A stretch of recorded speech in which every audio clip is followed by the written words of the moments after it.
Please join us in prayer and pledge. Join me in prayer. Creator God, we thank you for this day that you've given to us, and we ask your blessing on our deliberations today. We ask for your continued watch over our county and those people who have suffered from storm damage in the last week.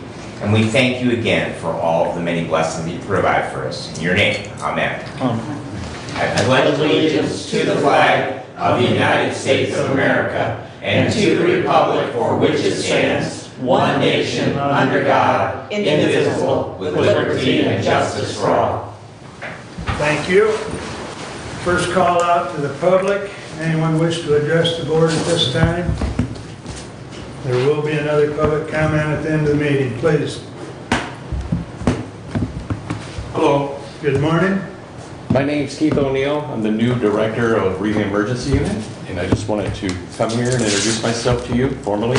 I do have an appointment to speak with you on the 28th, I believe it is. That's it. Thank you. Welcome. Good morning. Sir, how do you spell O'Neill? O''N''E''I''L. Okay, that's what I thought. Thank you. Thank you. Anyone else wish to address at this time? All right, moving along, consent agenda. Move to approve. Second. Mr. Chair, Yes. I'd like to pull 21091, and we can just move that down under budget. I think that's where that was originally discussed under. 21,091 moved under. Okay. Any other changes? With that change, all in favor of the consent agenda, signify by saying aye. Aye. Opposed? That passes. Correspondence is listed. Any comments on correspondence? Think we're gonna have some comments later on some of those, so. That is correct. Okay. With that, regular agenda, would entertain a motion to approve. So moved. We need a couple of additions to that agenda, Mr. Chair. All right. Underneath human services, we need to add a hazardous building issue. And then underneath budget, we need to add the Hillsdale assessment roll Yeah. correction. And under,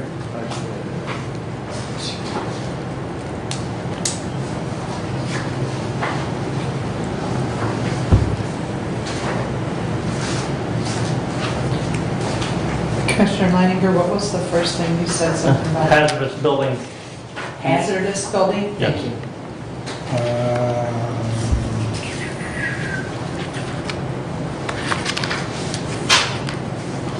Okay. With those changes, I second. Who did the first? Brent? Or Brad. Brad, okay.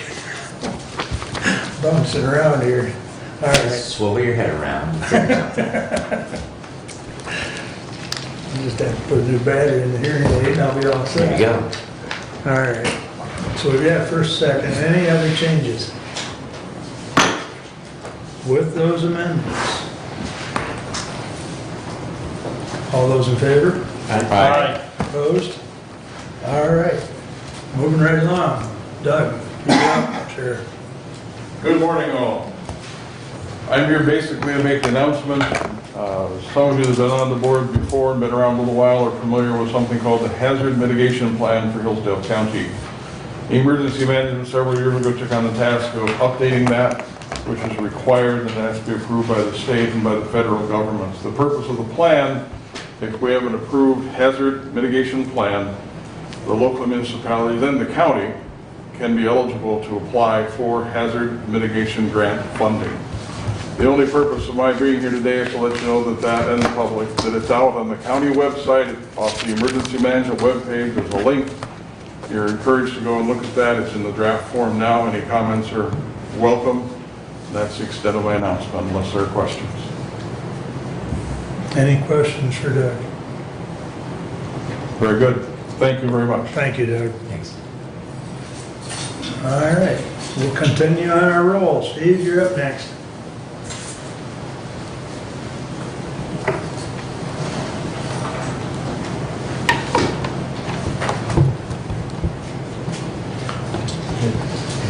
Perfect, thank you. All right, good morning, everyone. Thanks for having me today. My name's Steve Curry. I'm the Executive Director of the Michigan Association of Counties. Appreciate the opportunity to address you folks today. I do have a slideshow I'm going to run through. Please feel free to interrupt me as I'm going, or if you want to save your questions to the end. I know I've got about 20 minutes, but I've got a lot of information for you. So first, just a little background on MAC for those of you that aren't familiar with our organization. We have a board of 16 county commissioners, 2 seats from each of our 6 regions across the state. Our board typically meets at least 4 times a year, and our elections are held at our annual conference. So we have an annual conference coming up at the end of this month. This is your current MAC leadership. So our president is Veronica Kleinfeld. She is a Macomb County Commissioner. Phil Kyers is the first vice president. He is the Ottawa County Commissioner. Stan Ponstein, second vice president, and he is the Kent County Commissioner. So what is the purpose of MAC? First and foremost, advocacy. We're the only organization that represents county commissioners in Lansing. We also do advocacy at the federal level as well, in cooperation with NACO. We also provide various educational opportunities. I mentioned our conference coming up at the end of this month. We also do a conference every spring in Lansing, which is our legislative conference. And services. We also provide various services through our organization that counties can take advantage of. That the intent is for them to save time and money. So here's some of the priorities we've been working on this legislative session. Of course, the legislative session is 2 years, so we're kind of finishing up the first year of a 2-year legislative session and want to bring you up to speed on a couple of items. But before I do that, I want to talk a little bit about the status of the budget. Of course, legislature's coming back after a summer hiatus. Part of the budget was finished. The rest of the budget still needs to be finished, and that includes county revenue sharing, which we are expecting an increase of county revenue sharing dollars. A couple items I want to highlight that were passed in the initial budget. $13 million for secondary road patrol, which is big. $4 million for the County Veteran Service Fund. This is a grant that each county can take advantage of to help support veterans in their county. $29.1 million for designated for first year phase-in of Raise the Age. So this is the moving the 17-year-olds out of the adult system and into the juvenile system. That was passed a few years ago, and that legislation called for the state to pay for any sort of increased costs. So that was the first installment of that. And $149 million for the indigent defense. Of course, another change that came about a few years ago, and the intent of that change was to be funded by the state, and that's what that appropriation comes from.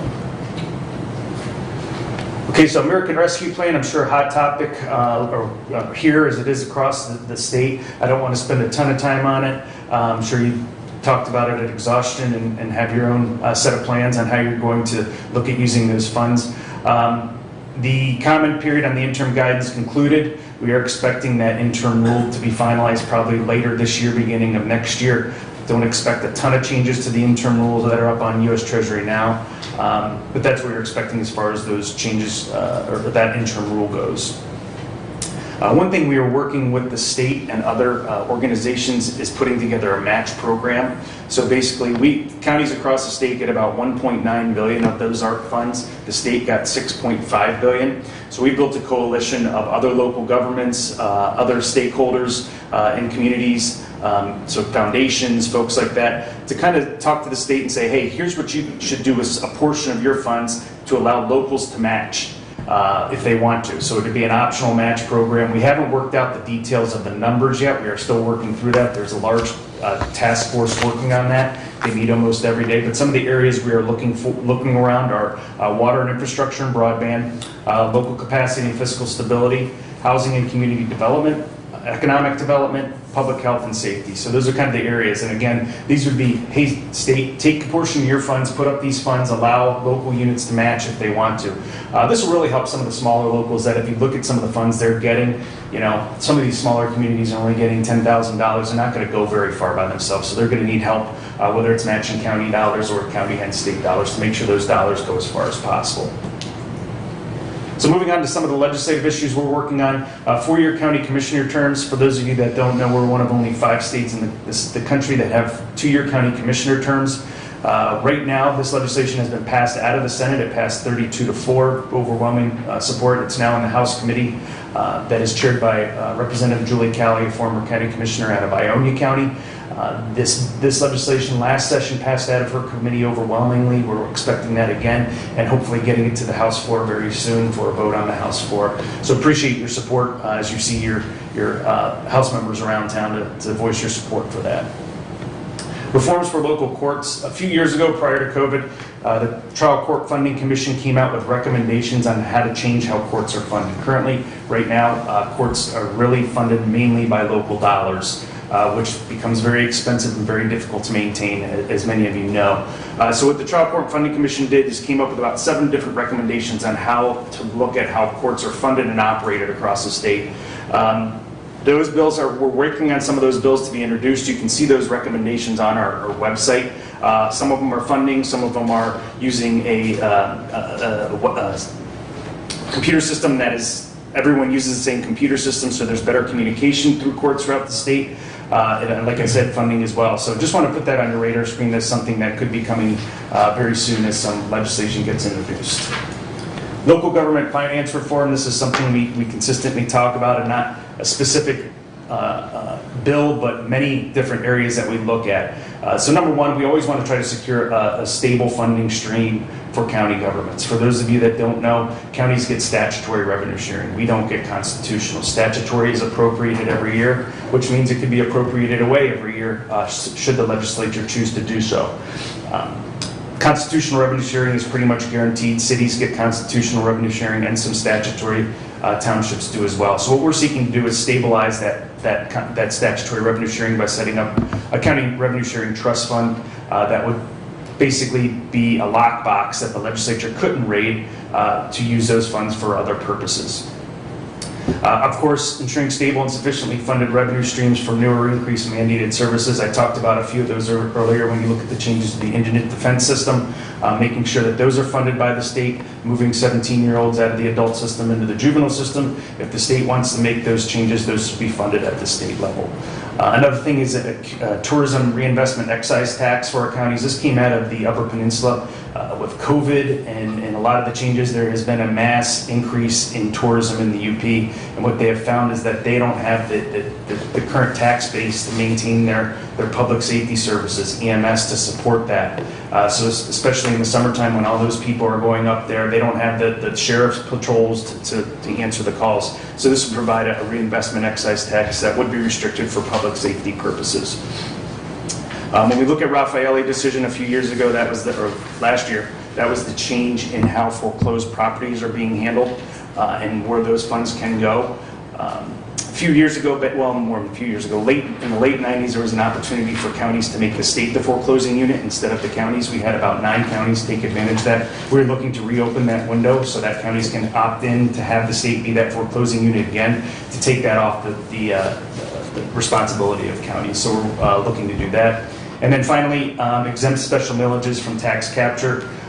So when you set up a TIF or DDA, a lot of times they capture special millages. It has long been our position that those special millages should go towards what those millages were intended for, whether it's public safety, veterans, roads, you name it. We like to have those special millages go towards what the original intent was. Binding arbitration. This is again something we've fought against for many, many years. This would move correction officers in the binding arbitration process. It has passed out of the House 9710. We just oppose expanding other bargaining units due to the cost of the process. When anything goes to binding arbitration, it becomes very expensive. It can lead to long-term liabilities when a third party is making that decision, and leads to unequal treatment to employees that are inside and outside the bargaining units. Opioid settlement, another large amount of funds that are going to be coming counties' way. We had a discussion with the AG's office last week. You will be seeing information coming from the AG's office basically saying you want to sign on to receive these funds. There will be restrictions on these funds, of course, for opioid prevention. Your local public health departments may need to get some of those funds to help with the Narcan and things like that. There'll definitely be restrictions on these funds, but it'll be help with this opioid epidemic and the settlement that's coming down. Mental health changes, so there are two different plans. Majority Leader Shirkey has a plan, and these committee hearings are starting this week actually on some changes to the mental health system. This is something that was looked at probably about 4 or 5 years ago, moving to more of a privatized integration. And then there's a Senate competing plan that does something totally different. We've been following the lead of our community mental health foundations. We support local control on mental health and using evidence-based services, and we feel like both these plans don't necessarily do that. Now, that being said, we still are having discussions with both bill sponsors on how we can make sure these bills work if it is something they are going to push very hard. But right now the discussions are just really starting on both these plans. So we'll kind of see where they go, and please stay tuned as to what develops. Property tax exemptions, again, another issue we consistently fight at the state level. We just don't like them. We feel like if the state is going to vote on a property tax exemption, whatever the purpose may be, that locals should be reimbursed for it. One of the ones that comes to mind are disabled veterans property tax exemption. That was enacted a few years ago, a great cause, and we support our veterans. But if the state wants to vote on that, the locals should be reimbursed from the state on that. So right now there's actually legislation that has been introduced to do just that. Grandfathers in some of those that have already gotten that exemption, but the state would reimburse counties. There's actually about 3 or 4 bills. We're still waiting for the final bill from Senator Bumstead, who's from the Nuevo area, which I think is going to be the best option for us. So once that bill's introduced, we'll make sure to get that out there so you guys can see it. But any sort of property tax exemption that's voted on at the state level, we feel that the state should pay for and reimburse locals for at the end, in the end. Steve, if Yeah. I might, Yep. anyone that doesn't know, when that was enacted, that only applies to veterans that are disabled 100%. It's not for anyone below that 100% threshold. Right, correct. And there was no cap on the property value either, so you could have a lakefront property with a disabled veteran that's getting a property tax exemption, so. Right. Now, I don't see any changes coming to that part of it, at least for those folks that are getting it. Maybe going forward in the Bumstead bill, we might see some changes on that. Thank you. A couple other issues that I already touched on already, so I'm not going to spend a ton of time on it. The 17-year-old issue, moving 17-year-olds, so that goes into effect October 1st, 2021, and you saw the appropriation to cover those costs in that transition. And the Raise the Age Fund, this is ensure that those folks are 100% covered from the state. 911 funding sunset. So the 911 Service Enabling Act expires at the end of this year. Legislation introduced by Representative Calley would extend that authority through December 31st, 2027. Basically, these are the fees that go towards funding your 911 systems, especially the next generation 911. Which is now being implemented statewide. The changes would be increasing prepaid surcharge from 5% to 6.5% and increasing postpaid fees 5 cents to 7 cents. Now, that being said, it does provide a rollback if there's more revenue generated than was needed to fund that next gen 911. So those are still in committee at this point. We want to make sure, of course, that these fees do get extended because that's what's funding our 911 systems across the state. And then, of course, infrastructure, always going to be a topic of discussion, and the term infrastructure seems to be expanding more and more all the time, from just roads and bridges to water safety, PFAS, pipes, broadband. These are some of the budget highlights that the governor recommended to the legislature on dealing with infrastructure. And then, of course, we have a federal infrastructure plan that they're working on right now that could see huge influx of dollars to support infrastructure across the state. These are our policy committees. So for those folks that don't know, we have 6 different policy committees at our organization, and that's how our platforms, our marching orders are determined. So if you have an issue that you would like for our committees to look at, you're more than happy to tune in or send a letter or something to our committees, and they can look at it. If you want to participate in our committees, we'd love to have you. You don't have to drive to Lansing to participate. We had remote meeting options long before COVID, so we often have about half folks Zooming in, the other half the folks in the room. This is when they meet. They typically meet from September to June, and then they take a break for the summer. So if you'd like to participate, there's an application on our website at micounties.org.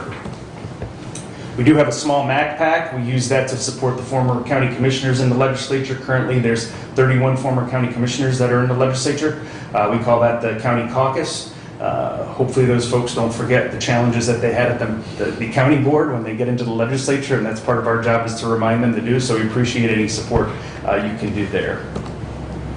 This is your MAC Government Affairs team. Dina Bosworth, our Director of Government Affairs. She handles mainly our general government issues, tax issues, infrastructure issues.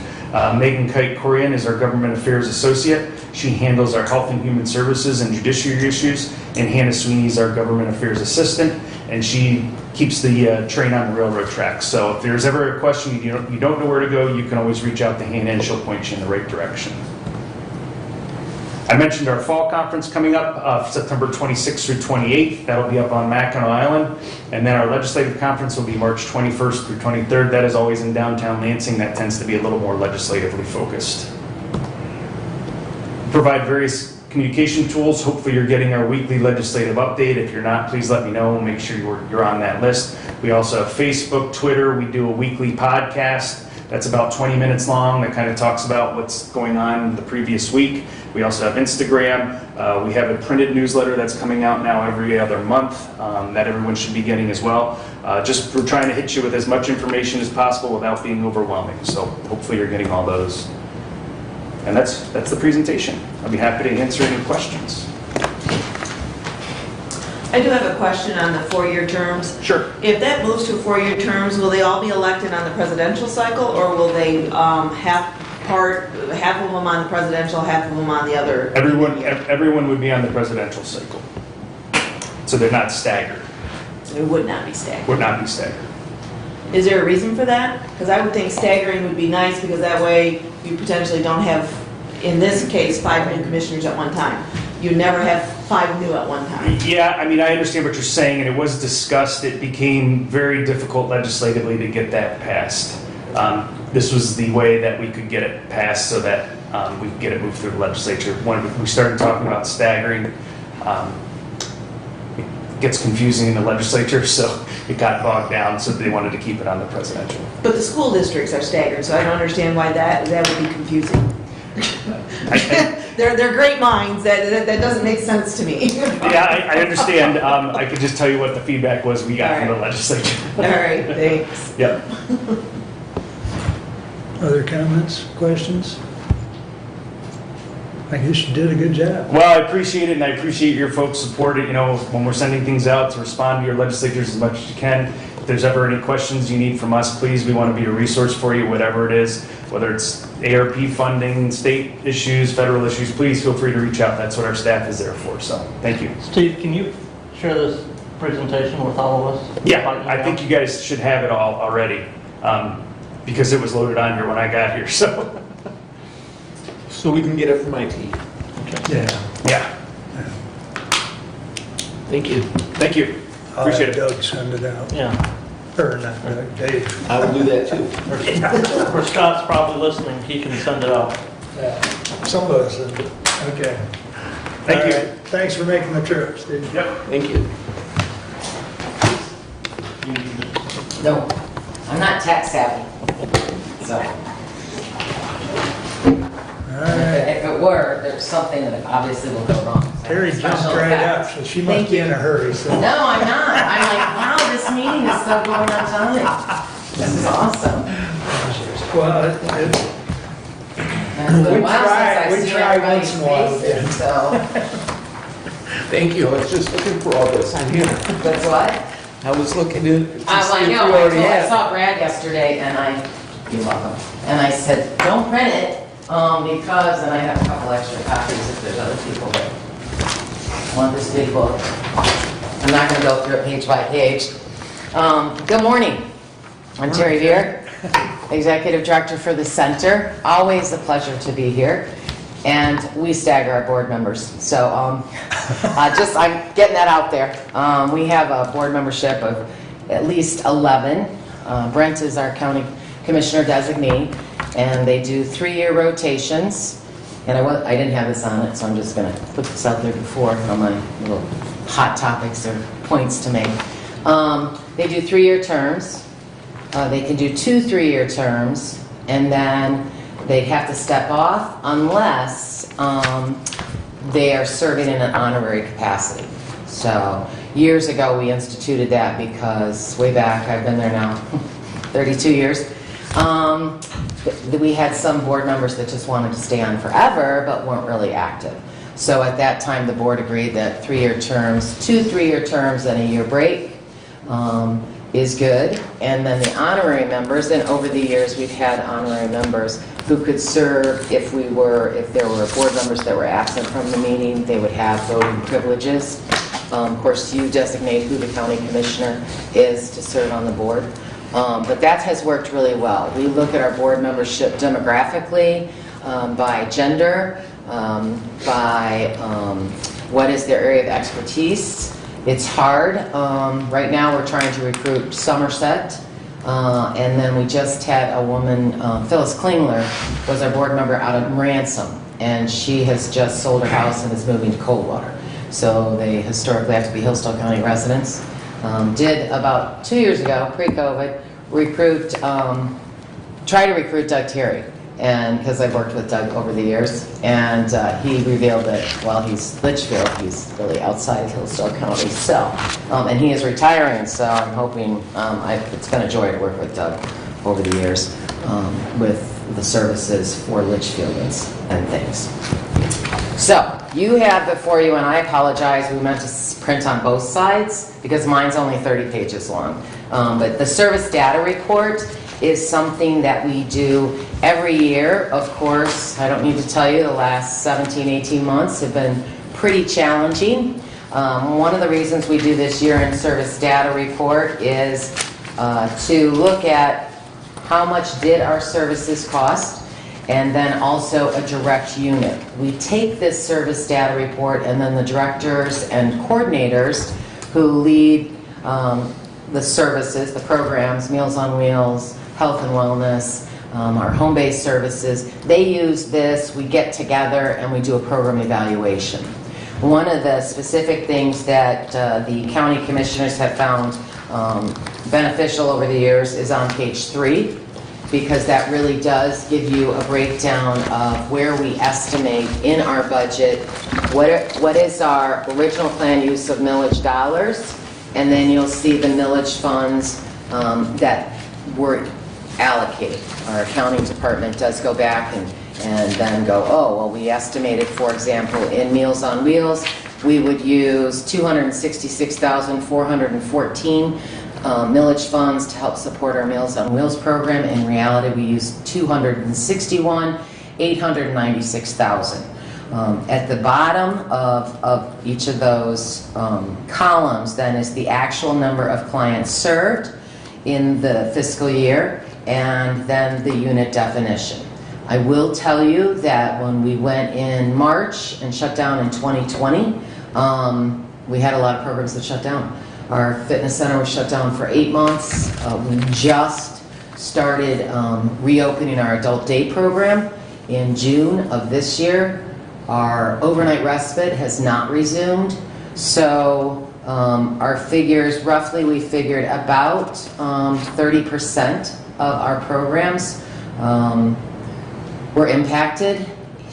Because we're a nonprofit, one of the biggest things was we opt out of unemployment because we're a nonprofit. And that gives us the ability to, because we had so many credits from years ago, we didn't have to pay in every month to unemployment. We would just pay the claims as we received them.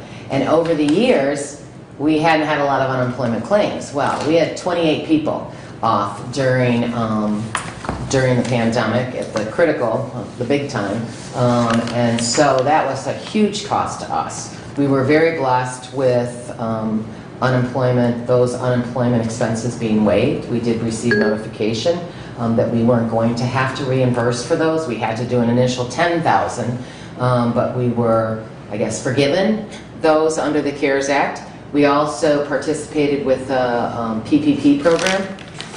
Early on, we didn't get the first round, but we did get the second round working with County National Bank, and then the PPE program, the Personal Protection Equipment Program, because that really impacted our supplies. For the longest time, the person delivering meals to Hillsdale Place used to say, I get a sauna every day, because she'd have her shoe covers, the gown, the mask, the gloves, and it was pretty warm, as well as in our home-based services. In our home-based services, we shut down just for about 6 months. We were a little troubled with the fact that while DHHS and Region 2 Area Agency couldn't send people out to help people, they could call and do a phone interview, and then they'd call us to go out into the home.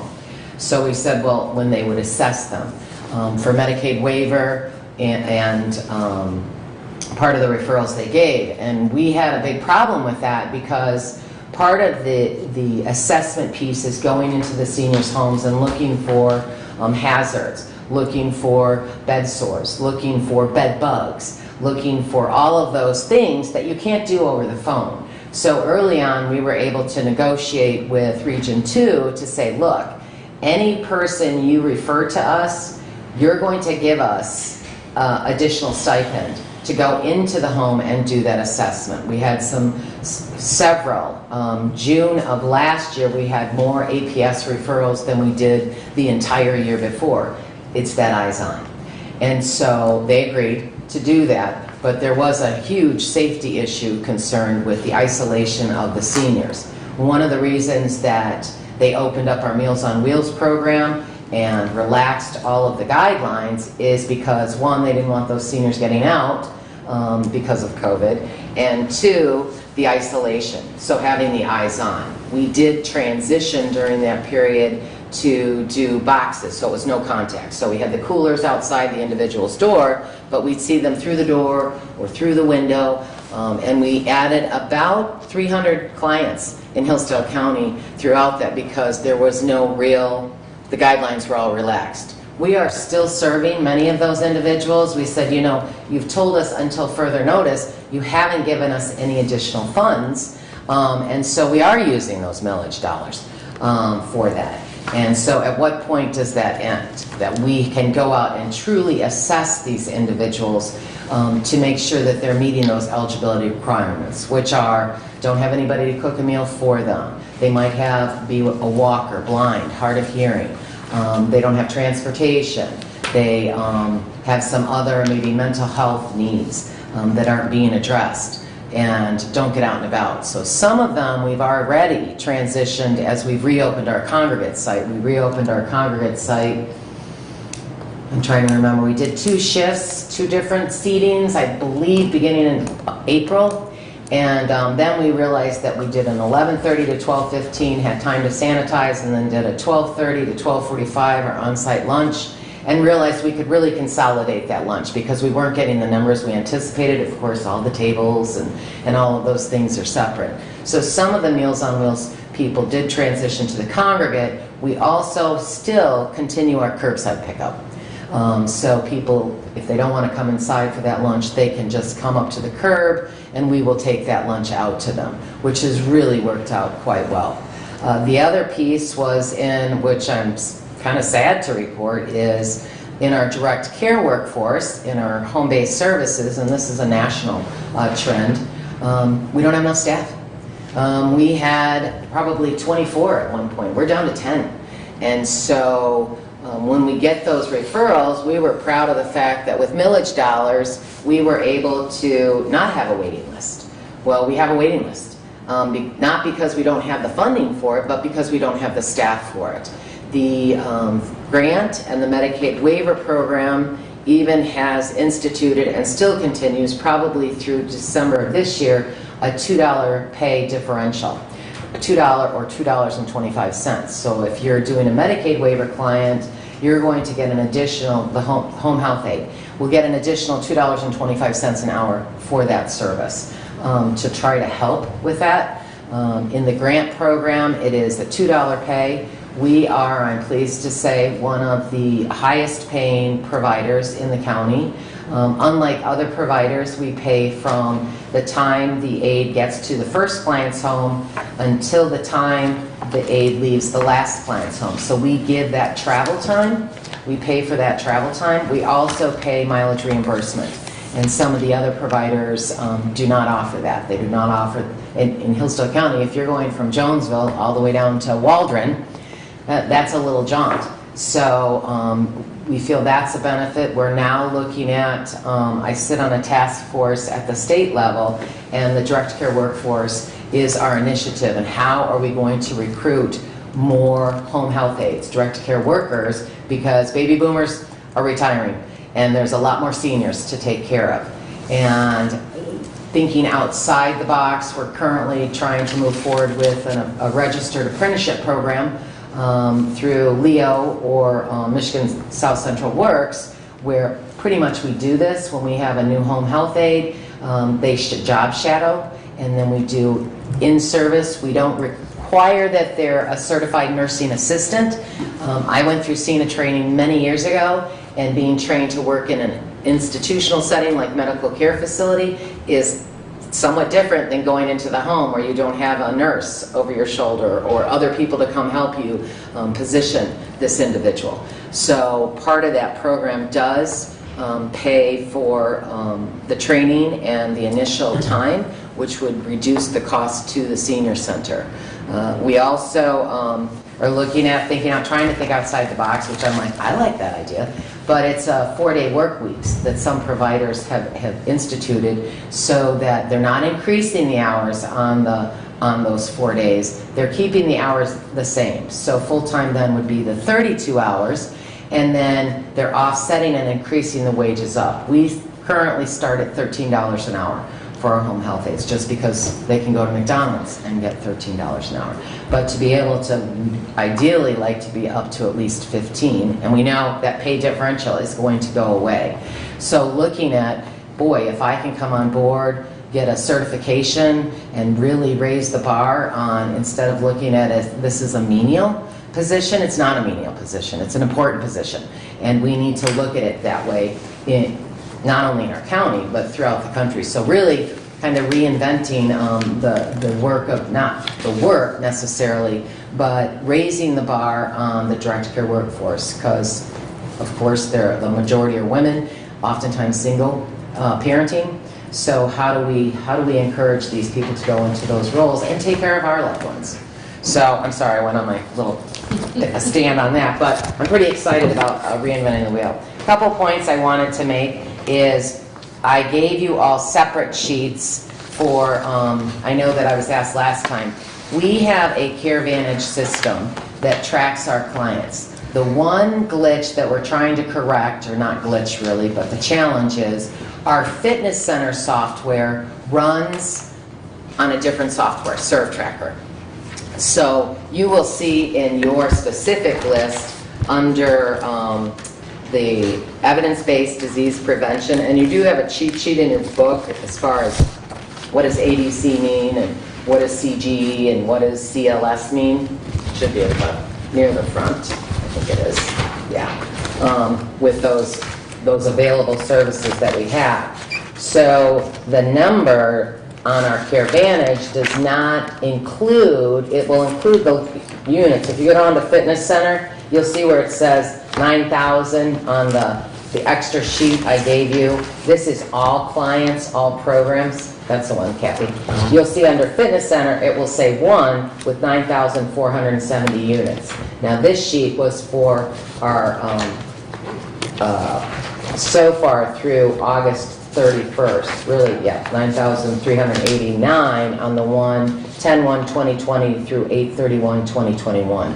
I will tell you that when we pull the other sheet, because I said, oh, no, we have to pull that other sheet in our fitness center, we had, wrote it down, in fiscal year 20, we had 365, and so far this year, we had 425 clients. So that little sheet does not include the unduplicated clients in our fitness center, our Zoom, our drumming. Again, we were closed 8 months in our fitness center, so that impacted our numbers. We did do Zoom, and we offered anyone in the county to jump in on Zoom on our fitness classes, which were pretty popular, really. If you have questions when you go through that, there is overlap, because we could only pull Hillsdale Township, and there's 2 county commissioners that represent different wards in Hillsdale Township. So those numbers within your individual reports are going to be duplicated. And I will, since I haven't been here in so long, and I know Kathy and Doug and Brent, new kids on the block, Brad's pretty familiar with this report, but that unduplicated number, if you were to add it all up, if you were to add all these numbers individually up, you're going to get a much larger number in clients. So it's unduplicated. That bottom number is unduplicated. Because, for example, if somebody's receiving Meals on Wheels, they might receive home-based services, they might be receiving volunteer transportation. There is the overlap, but at the bottom number, that is an unduplicated number. Couple of things that I also wanted to mention is that we have, in spite of the challenges, we have created some, like we did our Zoom, we moved our support meetings, Parkinson's, Alzheimer's, our kinship care, we moved those to Zoom throughout the pandemic. We were able to, we are currently part of a 3-year grant through Wayne State University for the Success After Financial Exploitation, and that has paid for a caseworker who really will work one-on-one with individuals who have been victims of identity theft or fraud. Unfortunately, the seniors are targets for scams, schemes, swindles. And so Mary Beth Kaltz is our caseworker, and she can work with banks in correcting credit scores, for example, working with that. It's under the overall supervision of Dr. Peter Lichtenberg, who is just phenomenal.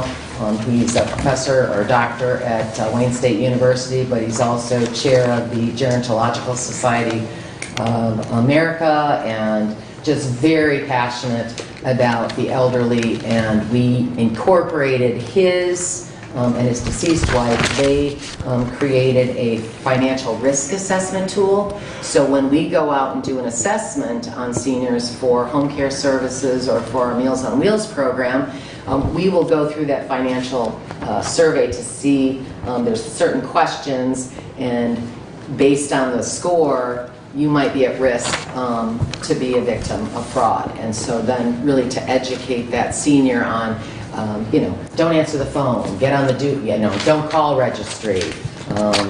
Because again, and we've seen it increase. We had the fake vaccination cards that people were selling. We had, what was one of the other ones that came out during this time? Big on IRS. I'm contacting you for the IRS and you owe money. Well, the IRS won't do that. So if you have any seniors in your areas that are in need of this, I encourage you to have them contact the center. Mary Beth is so willing to work with them. The other piece is our Elder Abuse Prevention Grant. That is going on the month of September. Mary Beth and Samantha Gordon are going out to banks, BPUs. This last week they went out and took lunch to the Hillsdale City Police Department, the Fire Department. Cookies are lunch, cookies are box lunch, everybody likes food. Working with the Sheriff's Department, and spent a considerable amount of time with Detective Martin, and talked about, okay, we're here for you with brochures and more resources that are available. We also are partnering with South Central Michigan, or South Central Legal Services. They did South Central. Obviously, they merged over the years, so I get that name mixed up. And they have Brittany Polk, who is an attorney that is specialized in the elder abuse prevention. So really just looking at all these resources and that people aren't tapping into. We received additional FEMA funds for utility assistance. The county received a substantial amount along with Community Action Agency for emergency shelter or evictions, but we do specifically the utilities. So normally we get about $2,000, and I believe our grant this year came through at about $12,000. So, which was nice because it's funding to help seniors with filling their propane tank and such. We were able to provide emergency services during this recent storm, and I hear there's tornado in the weather report for today, which I'm just looking the other way and going, no, no, no.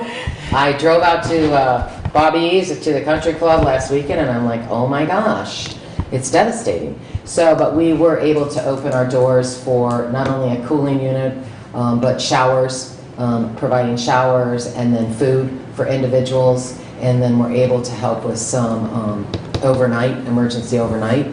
Not at the center, but as far as a voucher. We are hoping to get our respite. We were really like getting all the kinks worked out prior to shutting down for emergency overnight respite, and that is allowing individuals to have their loved ones stay up to 13 days. Staffing, I'm going back to staffing. So we're excited that our adult day program is open. We had roughly in our adult day program, prior to we were getting our numbers back up again, we lost a lot of individuals during the pandemic, so it's almost like rebuilding that program back up. We'll get there. We had one lady come back though, and she was so excited. She said, I feel like I'm home again. It was really nice. One gentleman who did come back briefly, when he came back, he had not been out of the house for only one time within 15 months. And when he came back, we said, he's not right. And so we called 911, and he was taken to the hospital, and he was dehydrated, and they kept him, got him back home. And it wasn't that he was necessarily opposed to getting the vaccine, but that he hadn't had a chance to. So unfortunately, it was about 3 weeks after he came back, he contracted COVID, and he ended up in the hospital, and he passed. So we were really sad about that, because this guy was somebody who we all were regular with coming to the center. So that was one of the pieces. We have an individual who has that is a new one, but has come back. The husband, she's diagnosed with early onset dementia, and he said she's really she's really, in the last year, it's progressed. And I just want her to be familiar with this environment, because I know things are not going to get better. So our adult on-site respite, we have the grant program, we have the fee program, we have the Medicaid Waiver program. It's not a cost issue necessarily, especially if we have those individuals who just need that break. We provide, yes? I just wanted to comment real quick, Terry, on the individual that you said passed. It's not that he didn't want the vaccine, but he wasn't able to get it. Right. He was not aware that connection with the health department now will go out to the home. With the mobile van. Yep, the Okay. mobile van. Yep, we Okay, are very connecting good. people through that. Just wanted to make sure you were aware. Yeah, Becky and Becky Burns and John Robertson and the HSN Executive Committee. There's 5 of us on that, and then Maggie, our Director of Nursing, she was very involved with the EOC group. And I don't know if they're going to meet again, but they were really pretty regular. You know, Doug was on that with updating as far as resources that are available. So, what's that EOC stand for? Emergency Operations Center. Yeah. With looking at best practices as we, as ever evolving to that. So, we also unfortunately had to, which is why our numbers were down. Normally we do about 2,500 unduplicated clients in a year, and we were down to close to, which is 1 in 4 of the seniors in Hillsdale County. We were down to 1,500, I believe it was, 2,000,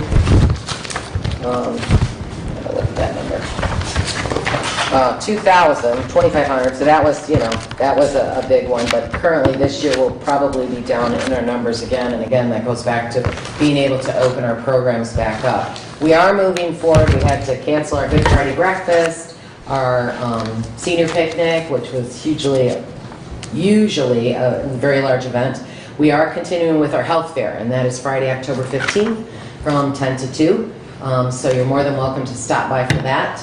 We've had several program changes in the last 15 months. Wendy Crawford is no longer with the center. Currently, she accelerated her retirement from June of 2022 to August of 21. Boom. It was like, what? So wish her well in her retirement, but we are currently working with Dan Kwaski, and he is an interim finance director for us, comes out of the Jackson area and has kind of hit the ground running. It's our month end, or year end, and we're getting our budgets ready. We're going into our audit. Historically, our budget is approved in September, and our board does not meet till later this month because I do present that historically to the county commissioners. Usually I come back in January to the county commissioners, give an update on our audit. Our audit should be completed. We're meeting next week with the accountant, and just so he's familiar with Dan and going through, this is the initial steps. We have, again, as far as our wellness checks, reached out to several individuals with regards to, are they maintaining, do they need, you know, whatever their needs are.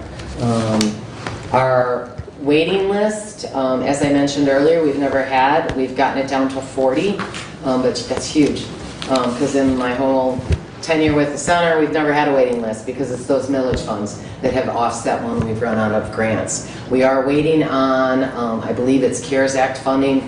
We were asked back in July if you had a pot of money to spend for any equipment updates or anything like that. Can you give us an idea what those would be? Which I was kind of pleased that the Aging and Adult Services Association, ASA, under the umbrella of the state, is the one that really administers a lot of the Older Americans Act money, that they asked us before they just decided where it was going to be spent. So we did say some updates with regards to, we need a new wheelchair lift van. We really could use better software. In 2023, we're supposed to be able to do EEV, Employee Electronic Verification. Who knows if that date will be changed. We'd like to be ahead of the curve on that, and that's when the aides go into the home and they can really electronically do the checklist and the call-in, and it really is better tracking. So we've had several grants out in the last 15 months. Some of them have been answered and some of them have not. Most recent was Consumers Energy, was very helpful with replacing one of our Meals on Wheels vehicles. So we're always looking for fundraising opportunities or grant opportunities to help with some of these wish list items. The board will be revisiting our vision. We did have a perennial park vision back in 2000, looking at the affordable senior housing and looking at really expanding that pool and gymnasium. I reached out to Doug when I heard that Litchfield wasn't going to be building that pool, and I'm like, Doug, don't give that $250,000 back. We have a pool in our vision, let's keep it in the county.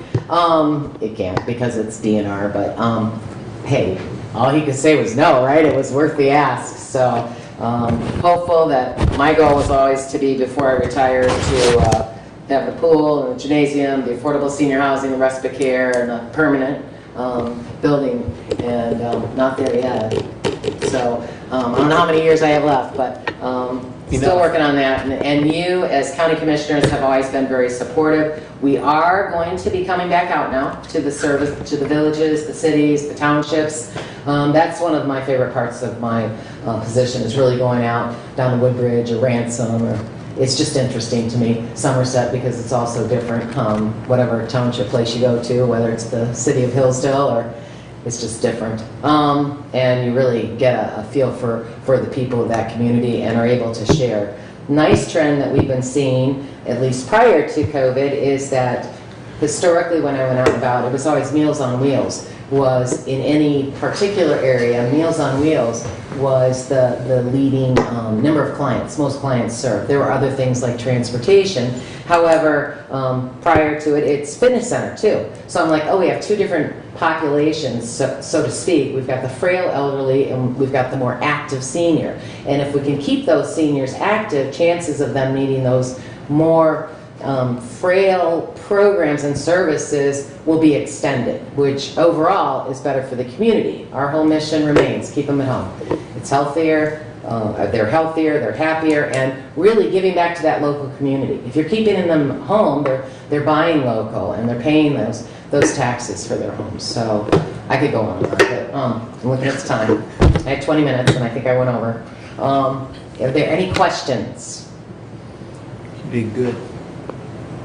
Well, certainly I want to get with you, Kathy, and Doug. I mean, you're familiar with our services already, but my intention was to get with the new county commissioners and kind of give them a tour and introduce them to people and, I've actually been in your facility. I was there, not this last tax season, the tax season before when the VITA, Oh. tax prep there. were you helping with VITA? I did, I guess. They're gonna try to recruit you probably because with Kristen gone. I know. I know. I know. Yeah, she was, Yes. yeah, she Yes. was quite a, She was a force. She was a She really force. missed. yes, very much A so. good force. Yes, she was a very good Very, force. very good, Yeah. kind force. Mhm. So, Worked with her a lot in different capacities over the years, yes, so. yes.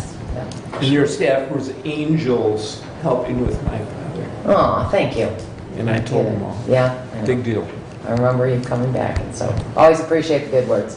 We had a gentleman call the other day, and he needed services, and we said, the person at the desk said, you know, we'll try, but we have a waiting list. He goes, well, that is so insane. And we're like, we're not arguing. We're not arguing that that's insane, but, you know, we can add a meal really easy, but we can't add 2 people in 2 different homes at the same time. So we are recruiting. We have a sign-on for people signing on. I've been recruiting people through McDonald's drive-thru. And I did have one lady come and interview, and we'll probably be hiring her some through the PS Food Market drive-thru. I'm like, you are so great with you would be great. We train on the site, and you know, desperate times. Terry, respite is or is not our operating? We do the on-site respite Monday through Friday. We Yep. have not resumed the overnight respite. We're hoping in November. Because of staffing? Because of staffing, That's yeah, what I thought. because we've Okay. had a I few just- people reach out with vacations and the holidays, and they want to go visit their kids. And our goal is, we were really getting it quite down pat. The challenge is, you don't know how many people you're going to have. Well, you hire somebody to do that, Right. and then you don't have the staff. And so what we've done now is cross-trained our home-based aides so that they can do on-site respite or the overnight respite or the in-home homemaking. And one of the things that we're really good about prior to is we were getting college students. Had some wonderful college students. Okay, I'll be biased here. One of them was my niece. And she goes to Hillsdale College, and I said 12-hour shifts because we do 8 p.m. to 8 a.m. I said, you can come in, and if you have all the clients taken care of, you can study. And it's one 12-hour shift, which is much easier for a college student. So we are looking at really branching out on that. So, Here, No. yes. ballroom dancing coming back?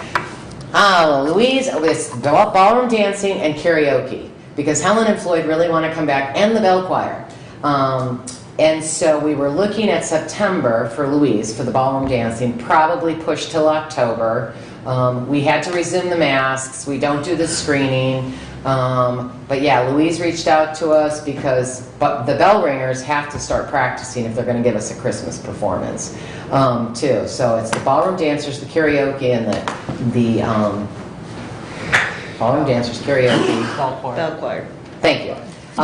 We haven't resumed that. We have opened back up for our building usage, so unfortunately we've done some memorial services. But we have opened up, we have the Gideons back for dinners. But yeah, we're hoping to get the ballroom dancing. I had my wife convinced 3 years ago, but I had a class, and then she did that, and so then COVID happened. Yeah. We're also looking at, depending on the Human Services Network, we have the annual that you're all more than welcome to attend. We do the annual breakfast for the Human Services Network in October. That is on the 3rd Thursday. And that is kind of the coming out for the Human Services Network, because we've all been meeting virtually throughout, and so we are going to decide whether to go back to in-person in October, do a hybrid, which I'm not real keen about, our hybrid, where they have the option to come in person or on site. But if ISD can't accommodate, we'll probably have HSN meet at Perennial Park then. So we are, I mean, it's nice to see the fitness members have really just been going gangbusters. And we did get, through the pandemic, 2 murals, beautiful murals. One of our board members, Chris Hoyt, she's the one that does those big chairs out by the beach. And she has done now 4 murals in the fitness center. It's 2 walls. Donates her time. I now have lakefront property outside of my office, which is in the adult daycare section, because it's a beautiful lake view and with pine trees, and so I always tell everybody I have lakefront property. But Chris has been just so instrumental, and she just loves to. I just am amazed that she could just whip off these beautiful scenes in like 3 days. So it's nice. Thank you all, Any other questions or comments for Terry? and feel free to reach out to me. Come for lunch, and maybe we'll see some of you at the health fair. Or Come see your lakefront property. yeah, come see my lakefront property. That's it. Thank All you. right, thanks, Terry. All right, before we get into committee reports, we need to take a 5-minute break so I can get up and move around. You want to recess for 5 minutes? We used to have 5-minute those. break. We used to have those. Yeah. My timer's set. Yeah.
I'll get the timer set, or stopped here. Hush you. There we go. Timer's off. All right, we'll resume. If everyone would please return to your seats, and where was I here? There we go. All right. Marnie has joined us, so with the board's consent, I will move to the discussion on the Board of Canvasser appointments. Marnie has somewhere else to be, and so she has joined us now. So He's frowning. we Look at will that get frown. that. Huh? That frown you, there, that's better. You were frowning. I'm sorry. Anyways, Marnie, we'll let you lead with the discussion if you would, and would you like to kick it off? All right. Good morning. Every odd year, the Board of Commissioners has the duty to appoint a Republican and a Democratic candidate to the Board of Canvassers. This year, we have reached out to the chairs of the two parties, and they have submitted, Darren Wisely is the Republican chair, and Daniel LaRue is the new Democratic chair. So the Board of Canvassers in total makes up the two Democratic chairs, two Republican chairs, and they canvass any election that we have. They have different duties. They will go around like next spring and check all the ballot bags. That's part of their duty, to make sure that there's no rips, the zipper works, everything like that. It can be sealed properly. And if we have a recount, they're involved in that. So anyway, the chairs have submitted a list of 3 names for the Republican candidate and the Democratic candidate, and they've listed them in order of their preference. Now, of course, that's totally up to the board to decide. So when I was reading this law, it did say that the board will vote by ballot. So I have made those up for you. You can put your name on them, and then your selection for the Republican candidate and the Democratic candidate. So I don't know if there's any other questions. So do we have those ballots yet or not? Jody has them. Oh, Jody has them. We've got- And the names are on. Yes. And we picked in order one. of preference, and you can pick one. Now, I did include in your correspondence the applications. Now, the board does have a right to ask of the candidates a letter indicating an interest to serve, any prior election experience, including canvassing elections, information on whether the nominee has been convicted of a felony or election time. He was charged with, or she was charged with that. And failure of the County Board of Commission, oh, never mind, that's number 4, sorry. So A, B, or C, you guys have the right to do, or just looking over the applications, you can make your choice. Give me a minute. That's fine.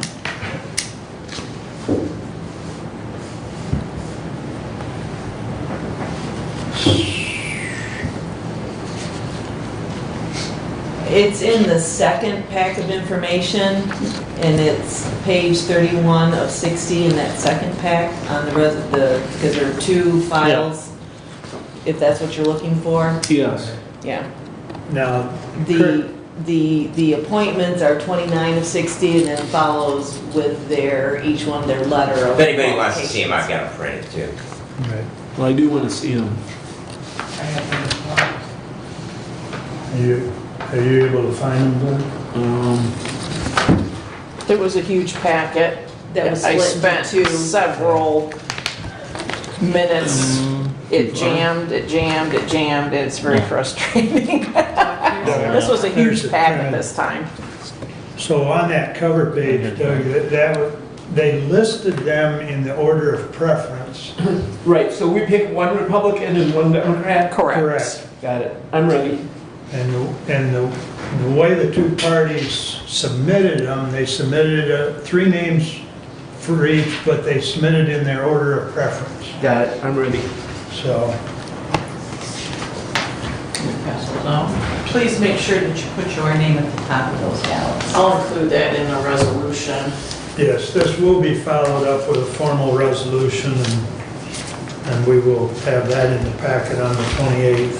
Thank you. Thanks.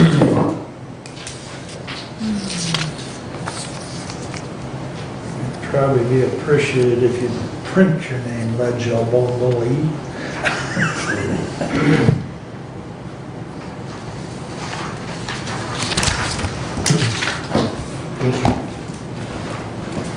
Thank you.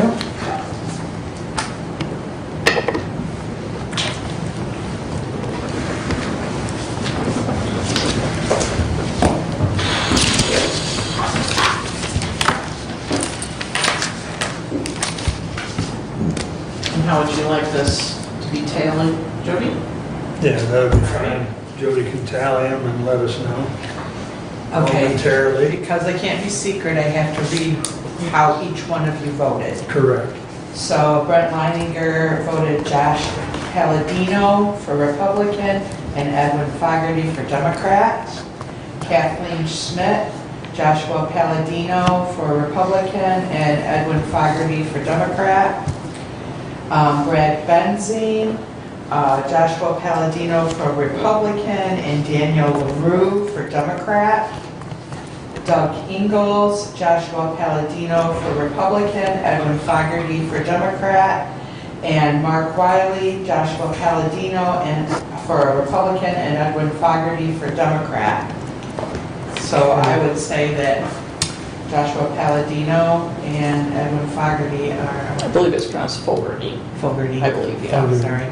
He was a Good former job. Democratic chair.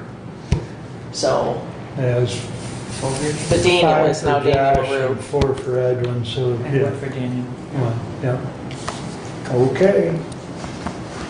And I believe those ballots will be retained. With Jody. Yeah. Okay. Very good. Is there any other questions on what just transpired?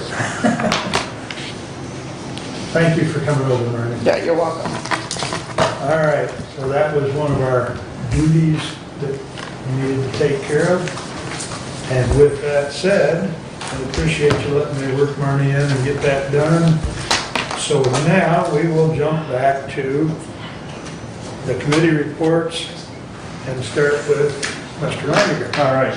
Well, Terry kind of stole one of my things here, and in that same packet, just after the nominations and the applications for the Board of Canvassers, there was also a notice there, and the communication will be number 6, that'll be on page 38 of that 60-page packet, of the Human Services Network annual meeting and breakfast, and that is October 19th at 8 a.m. That says Tuesday, Terry. I know, I was wrong. It is Tuesday. I was mixing up the healthcare with the HSN breakfast. October 19th at 8 a.m. to 9:30 at the Senior Center out in West Bacon. There's a email address there to RSVP to. Through my time this year serving on that board, would be a great opportunity for everybody to meet and get familiarized themselves with all of those organizations and businesses that work to serve the community members here in Hillsdale County, whether it be, for healthcare needs or legal service needs or just all kinds of different opportunities to network at that meeting. So consider adding that to your calendar. Would like to thank Terry and as she said, there are many job opportunities open there at the center, whether it be in the daycare services. I do believe still have posting for the finance director position as well. So lots of employment opportunity here in the county, in the senior center and at many healthcare agencies as well. As Terry mentioned, they had submitted a request for ASA grants and to Region 2 Area Agency on Aging, and I know the agency has submitted those to the state, but there again, Region 2 is still waiting on the legislature to approve the budget and to approve the authorization of those CARES funds, and so none of that has been approved yet as far as, potentially replacing that wheelchair van for the senior center, even through the Region 2 Area Agency on Aging. Region 2 is continuing to work at a new office facility in Brooklyn. Let me stop you for a minute, if I may. Wheelchair van for the... senior center. The senior center submitted a request Yeah. to Area Agency on Aging through CARES grant funding to replace a wheelchair accessible van. Right. So the van, you had a van, We have a van. you have a van, but it's, Yeah. Kind of running. okay. So you're still running it, or are you? Yes, we're using it. I think we had it in 1990. Okay. Well, the only reason I ask is because I know Veterans Affairs uses key opportunities. Yeah, we looked at key opportunities too, Yeah. to contract with them. Yeah. And we have contracted with them when our van was in for repairs for that. Because, Okay. There's that guy in the back corner too. He's got a wheelchair van. yeah, Provide- we worked with, provide that yeah, we service. worked with REU on transports. We used to get a discount, so I'm gonna hit you up against some. You get a lot. But yeah, like I Okay. said, it's just, ASA, thinks that there's gonna be some of those uses for some of those CARES funds that the Area Agency on Aging is going to be allocated through the legislative process, and so that's all still in the works. Let's see, as far as meetings for the month, on the Human Services Network, we really haven't started those yet for this month. Those are in the works.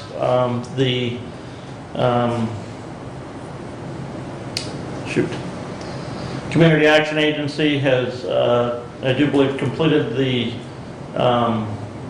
evaluation, the initial process of evaluating the director of the organization, and that report on that performance evaluation has not come back yet, but the board members did finish that up here 2 weeks ago, I do believe. The thing that I requested to have added to the agenda is in regards to a building that the building inspector condemned and ordered demolished in 2016. It's a building in Pittsford that we heard about. I don't remember if it was last meeting, Couple ago. couple of meetings ago. Yeah. And with working with the building inspector a little bit on this, he thinks that he has some resources that he can use to demolish that building, as he has ordered, again, initially February 26, 2016, that the building be demolished. They again posted that order on March 16th of 2020. The building is at 4469 South Pittsford Road in Pittsford Township in Hillsdale County. But the part of the process to do that would be they have to do some asbestos remediation or assessment first to determine whether they can do any asbestos remediation or whether the entire building has to be disposed of in a landfill that would accept asbestos material. But the building inspector has been in contact with a firm to come and do that asbestos assessment, but they don't want to step foot on the building unless the county is the owner of the property. The current owner has been ordered by the district court judge to demolish the building. The current owner's got no money to demolish the building. Currently, there's over $2,600 in delinquent taxes due on the parcel, and next March, the county is going to be the owner of that building anyways. The current owner has offered to give that building to the county. And if the county was the owner of the building, then the building inspector feels he could go ahead and take the steps to demolish that building to prevent loss to property and life there, as we have a facade on that building that is crumbling and falling on adjacent buildings and potentially on the street in the near future. And we have a commitment from a neighboring property owner to buy the property once the building is demolished for at least $5,000.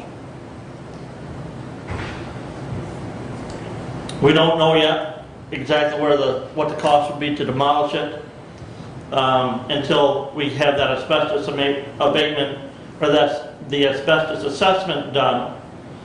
But the building inspector thinks that because he's condemned it, he can use the funds in the building inspection department to demolish that building. And so with that, I move to authorize the building inspector to proceed with the asbestos abatement and demolition of the property at 4469 South Pittsford Road once the county is the owner of the property. Second.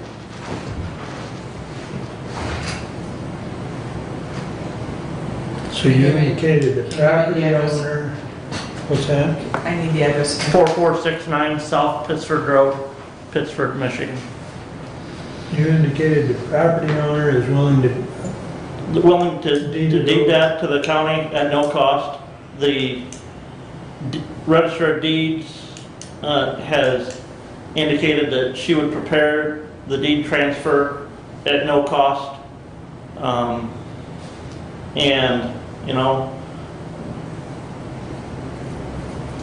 it's unfortunate. You know, the county has been the owner of this property as recently as 2.5 years ago.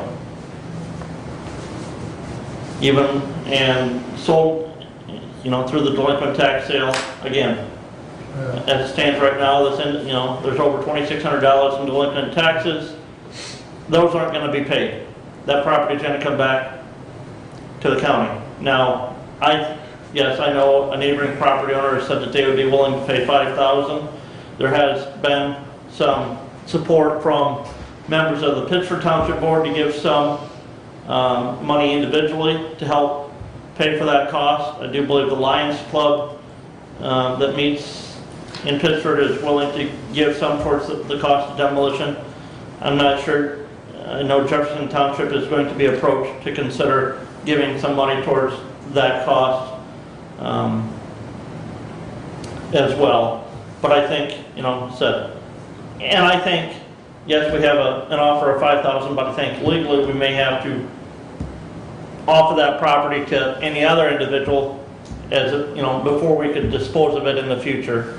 Even if, we accept the $5,000 offer, we have to see if there would be a greater offer on it. well, I think this is all Spelled out in the email that I forwarded to everybody from Marty. yeah, a couple hours ago. But I think it's pretty straightforward. Anybody have any questions or comments, Brad? Thank you, Mr. Chair. First of all, I'm entirely sympathetic to the adjoining property owner. I have some concerns. The first is that this was a tax foreclosure, and they, along with any other member of the public, had the opportunity to buy it. And I understand why they didn't buy it, because there's $50,000 worth of cost of demolition there to get rid of the problem. But at the same time, they had the opportunity to buy it free. So I'm a little challenged with that. But the bigger thing that I'm challenged with, and I think that yes, we have a bunch of money in that building inspection account that we have limited uses for it. And so this is probably, if we're gonna do something, it's an appropriate use for money for that. So, however, this is my concern. South Street, right across from the fairgrounds. We have a property down there, the former home of Hillsdale Tool and Manufacturing, that was in the tax foreclosure sale for, I don't know, $37,000. And it's nasty. I mean, it's really contaminated, as in, like, there's deed covenants from the EPA on it. So, are we setting ourselves up for precedent where we have properties that are condemned, and that property is condemned? No, I checked with the building inspector this morning, and they have not issued a condemnation on that property. Okay, there's been condemned signs on the outside of the Hillsdale Tool property for a number of years. But you know, that's the one that just pops right to my fork. But I mean, I can take you to a building in Frontier that is exactly the same construction. It's a former Oddfellows Hall. It's got that same cinder block sort of stuff facade over a wood frame. That those cinder blocks are starting to fall away now. A little bit different because it's not the way that Pittsford Road is such a. I mean, Montgomery Road is a main road, but it's not quite as close to the road, and it's not necessarily falling on an adjacent property. But I mean, there are a number of properties all across the county, and again, maybe when we've got a whole bunch of money in a building inspection fund, this is a way to, you know, help out local units of government and get rid of some of these blighted properties around the county. I just want, we as a board, to have that consideration that once we go down that path, that we have basically helped out an individual property owner by demolishing a blighted, hazardous property that is affecting another private property next door. We're going to have other people that are going to come to this board and ask for the same consideration. I have a comment. Please. So as far as precedent is concerned, I think that each case will be a standalone. They're unique and separate from each other. The challenges that will come as others are presented will be slightly different, slightly the same, but certainly individual. And as far as this board, I'm not, I think that each case will be on its own merit, and precedent isn't part of it for me. I think that individually, the case will either need to be addressed or not need to be addressed independently from one project to another. That's my thought. Comment? Please. Do we know what those three other organizations are willing to contribute? And my concern would be, at what point are we going to know? It's not a big dollar amount. At what point are we going to know? I believe, I was at the Pittsford Township meeting last night. The Township Board decided as a board, there again, they have some of the same concerns as Commissioner Bensing does, as, you know, if you give township money to do something like this on one parcel in a township, are you setting precedent for another parcel in a township that you don't give something on? I do believe the individual members of that board last night offered at least $550 or $600. So I said it's not a big deal of money. I do believe Mr. Caswell was there, and he had $500 donated by members of the Lions Club in Pittsford that meets at the neighboring property for their meetings. Not large sums of money.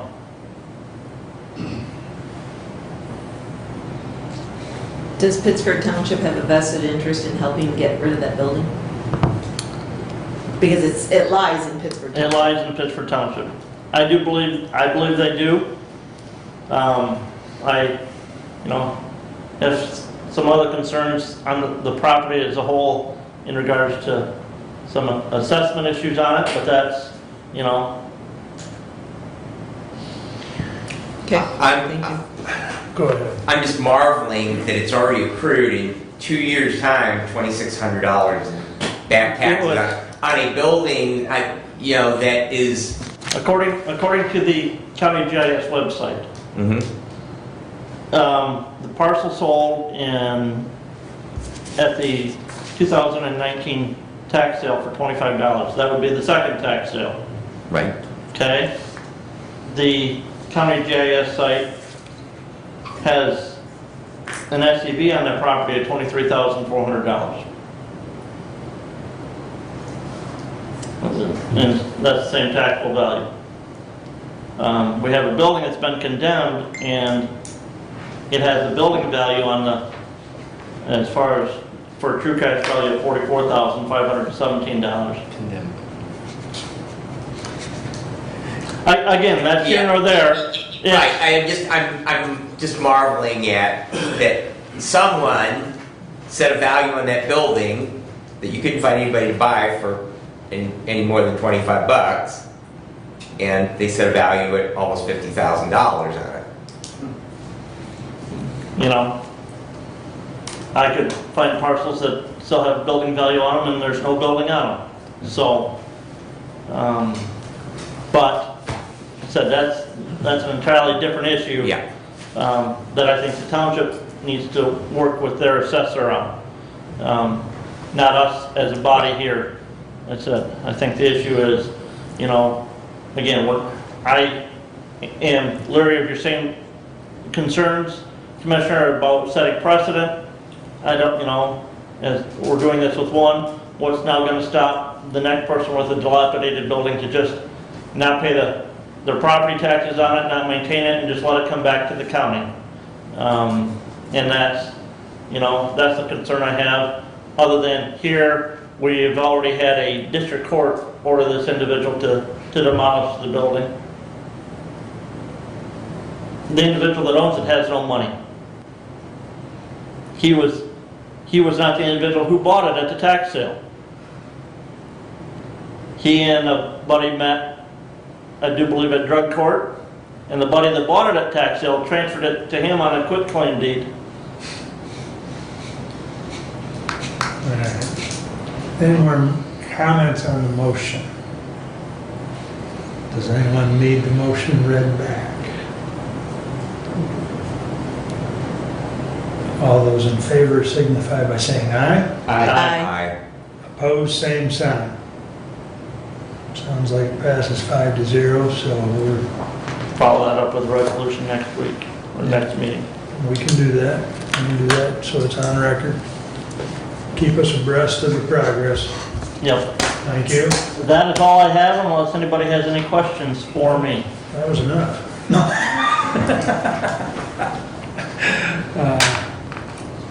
That, I do have a question though, because that building is in the village, correct? There is no village. Oh, Pittsford's not a village? Pittsford is not an incorporated village. Oh, okay.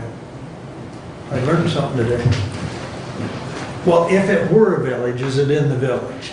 It would be, Okay, if it were. okay, if it were, okay. All right. But if it were, the village would be split between two townships. That's true. That's true too. Oh, my. Okay, thank you. All right, Mr. Brad. Thank you very much.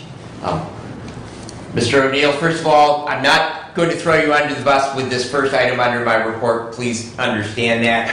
I know you're new to the job, but I have to make my report to the Board of Commissioners.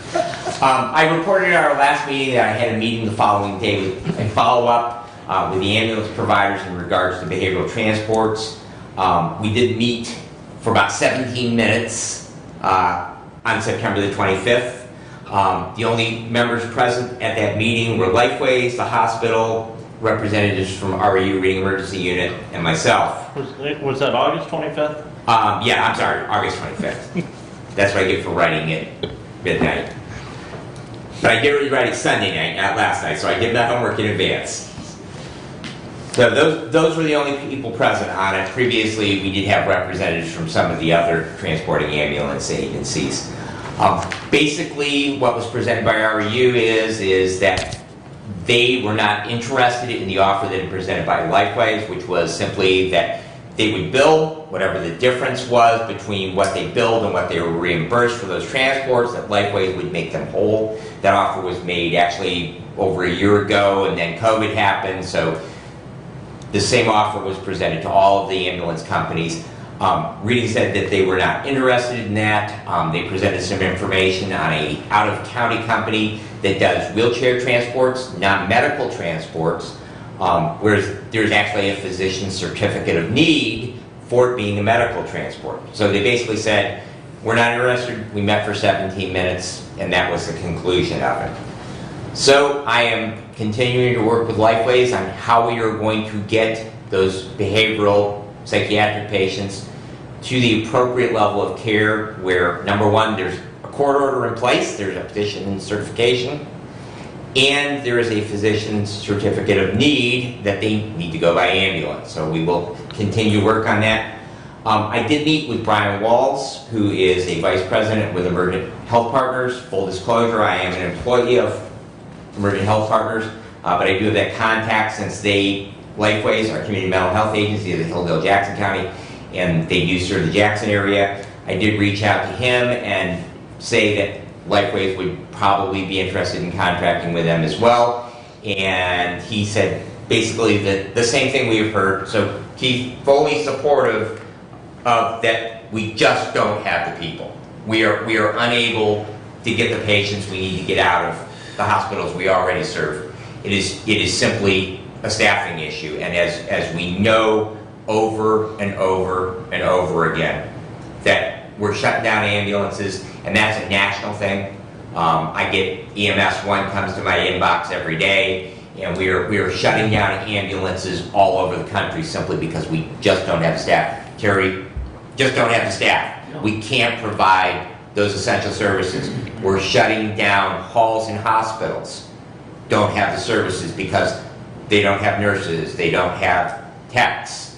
So, fully understood, and like I say, it's no disparaging to Reading Emergency, they just don't have the personnel to do it. We will continue to work on a solution. I feel it is an incredibly important issue that we get those patients out to appropriate care, and so I will continue to work on that. Moving on, we've talked a little bit about new AEDs for all of our buildings. I do have a quote now from North American Rescue on bleeding control kits, which will also go with our AEDs. And I have received a quote from Stryker Medical, which is Physio Health. We use LifePack monitors out in the field. I am waiting for a quote from Zoll. We actually had to kind of move through the corporation. Lynn was actually very good. Keith, thank you very much for getting your Zoll reps kind of. Unfortunately, they don't do our side of the house. They only do EMS, or your rep does. So they had to move that on. So I hope to have within the next few days a quote on that. Once I have that information consolidated, I will be writing up a capital equipment request, and then that will also allow us to try for some grant money. I'll be applying to the Hillsdale County Community Foundation for that as well, but I will have a capital equipment request for next year's budget on that.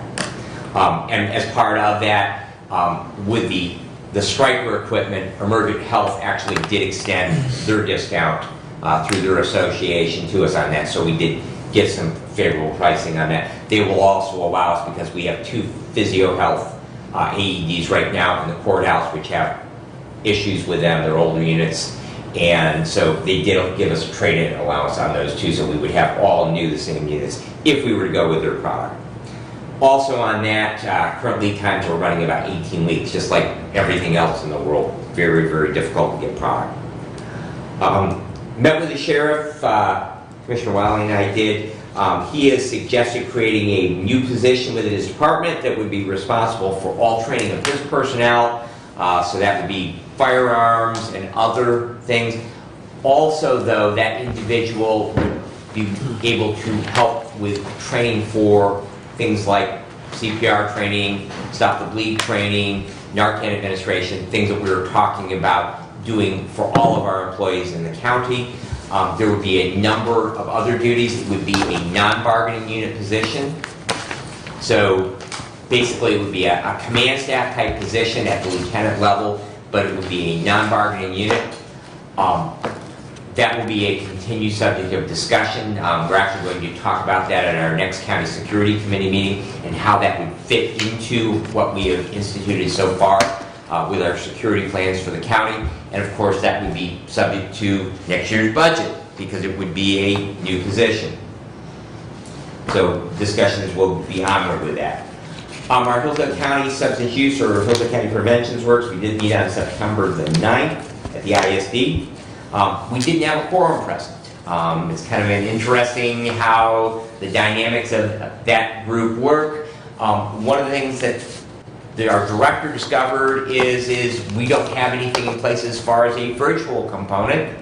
And so because of that, we couldn't have people virtual in the meeting. We also, in the rules of the organization, that you have to have attended 50% of the meetings in their fiscal year, which is the state's fiscal year. And so myself, as a member of that board, I have been attending meetings since I was appointed. However, because of the date going back to October 1 of last year, does not allow for a sufficient number of meetings where they have met, that my presence at that meeting did not constitute.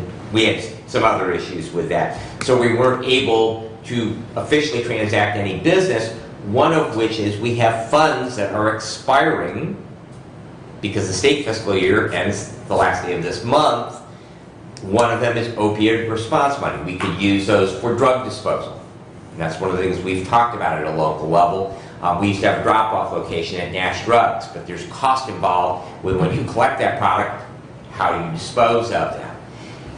We weren't able to vote to expend that money. So that money, and it's a use it or lose it. It won't carry over to the next year. So that opioid response money, we will most likely lose. We also have PA2 money, which is a conventions facility surcharge or tax, which then flows down to the county. We get $46,000 a year in that. We've received $23,000 to date. However, we've only spent to date about $8,000 of that in treatment funds. We do have some trailing bills that will come in, but we will most likely not expend anywhere near that. And so we have about $130,000 because over the last couple of years with COVID, we have not been able to run those treatment programs. And so consequently, we have not been able to expend those dollars. So we are looking for ways to be able to spend them. There's also going to be a change in who the state contracts with as of the new state fiscal year. McCullough Vargas, which was the substance use disorder treatment for Hillsdale County, they have chosen, because of all of the hoops to jump through, to not apply for those funds. So Lifeways will become the provider. They are the only one who filed an application with the state, and they will become the recipient of those PA2 treatment dollars, starting with the new state fiscal year. Also, interestingly, I think everybody's familiar with Jackie Moslin's program. Jackie chose not to apply for those dollars because, again, too many hoops to jump through to qualify through the state, the things that they would have to do to be able to receive those dollars. So we've got money. It's one of those cases where there's money, we've just had difficulty in being able to expend them. Hillsdale County also has $5,000 in prevention money. So that would be to prevent things like underage tobacco usage, where they would get an individual, a young person, to go into local businesses and try and buy tobacco, and particularly vaping products. They have been able to get the young people to be able to do that, plus they have been able to get the quorum to meet to determine how to expend those monies. So hopefully, with the new year starting 1st of October, things will be a little bit better with that. We'll be somewhat back to at least face-to-face and be able to spend those dollars. And then the last item I have is we do have a 911 board meeting tomorrow. And so I will be attending that at 3:30. And that concludes my report, with the exception of we have a discussion on the possibility of a county-sponsored police academy. That was in your packet, number 9 under correspondence. Little background on that.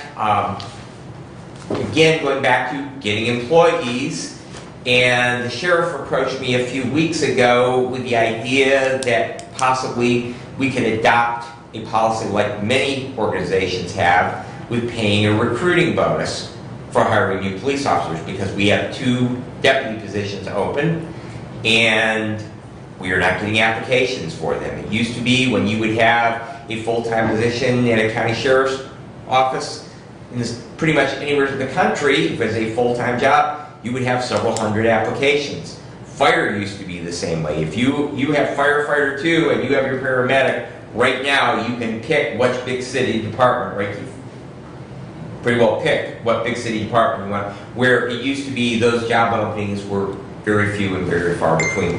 So we continue to have a problem, and the sheriff said, possibly we could create a hiring bonus. And so we kind of bounce that back and forth. The problem with hiring bonuses is number one, they create resentment in your current employees, because Jody, how long have you been with us? 24 years on the 2nd of this month. And you cap out at? $15.62. Okay. So, and longevity pay, all right? Just my own self. I've been with Emergent Health Partners for 5 years now, so we start getting annual, I got $97 in longevity pay this year, but if we hire somebody new, they get a $2,500 hiring bonus. So it creates resentment when you have those things amongst your existing employees for the loyalty that they've given you over the years. They're also, well, there's not a whole lot that holds them there. So if they meet whatever, the Walmart distribution center, you have to work so many hours, and you have to be there, you kind of get it traveled out. But you get $2,500 basically if you stay for 6 months, but there's nothing that gets you to stay for 6 months and 1 day. So you can get the hiring bonus and move on down the road to the next place that was paying out. So there's really nothing to retain those people. So we kind of bounce back and forth what the problem was. And the problem is we have people who would like to go into law enforcement, but the problem with it is number one is, how do you make a living while you're going to the police academy, which is 12 to 14 weeks, because it's pretty much full-time, but you have to get a block of time, so you basically have to quit whatever you're doing, and if you don't have another means of support, you have no ways to support yourself or your dependents while you're going to the police academy. Plus, obviously, there's a cost involved with that. So, like a lot of agencies are doing, the sheriff and I thought we would explore the idea where we would have potential employees. They would go through the hiring process, because being a cop is, they look at you pretty closely. I mean, they go back and they talk to people from high school, and there's a very, very in-depth, both your personal behavior, mental health background. It's a very, very intensive hiring process.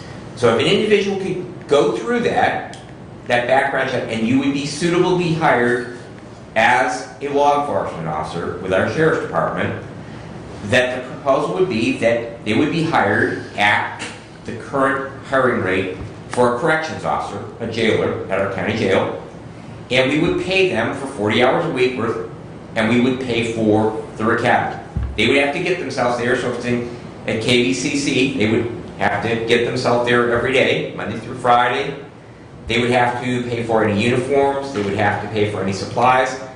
If the weather's bad and they gotta stay overnight, they have to figure out how they're gonna handle that. Either go up the night before and get a motel, or stay over and pay for a motel. So they would have to pay for those out-of-pocket expenses. In return for that, if they become a certified law enforcement officer, we would hire them at whatever the starting rate was for a deputy sheriff in Hillsdale County. However, they would have to sign an employment contract, because we don't want to train them and have them go off to work someplace else that pays $4 or $5 more an hour after we've expended. So they would have to sign a contract or pay that money back that we've expended. We can't get the wages back, but we would, whatever that academy tuition, about $9,000, that we would basically be saying, you would have to pay that back, or you could earn it back by staying in employment with Hillsdale County for a period of time. And we felt that 2 years was about what other agencies were doing, whether they were in EMS or in law enforcement or in fire, because fire departments do that as well. And so that they would have an obligation to the county, or they would have to pay those dollars back. So if they went someplace else, they would have to reimburse the county for what was spent for their academy. So I don't know if there are better ideas. I certainly understand that I've had discussions with some of you as I part of this.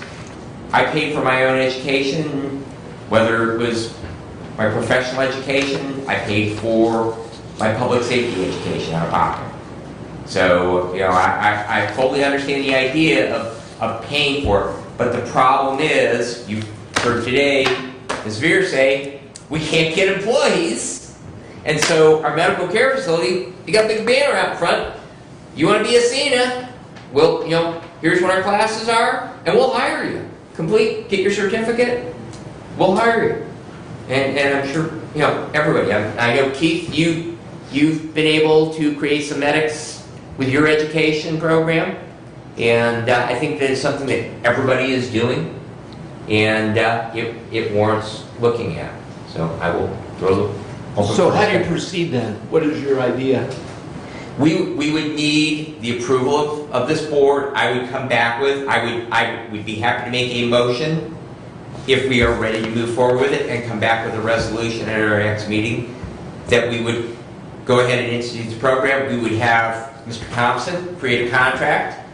So we would have a legal contract with these individuals.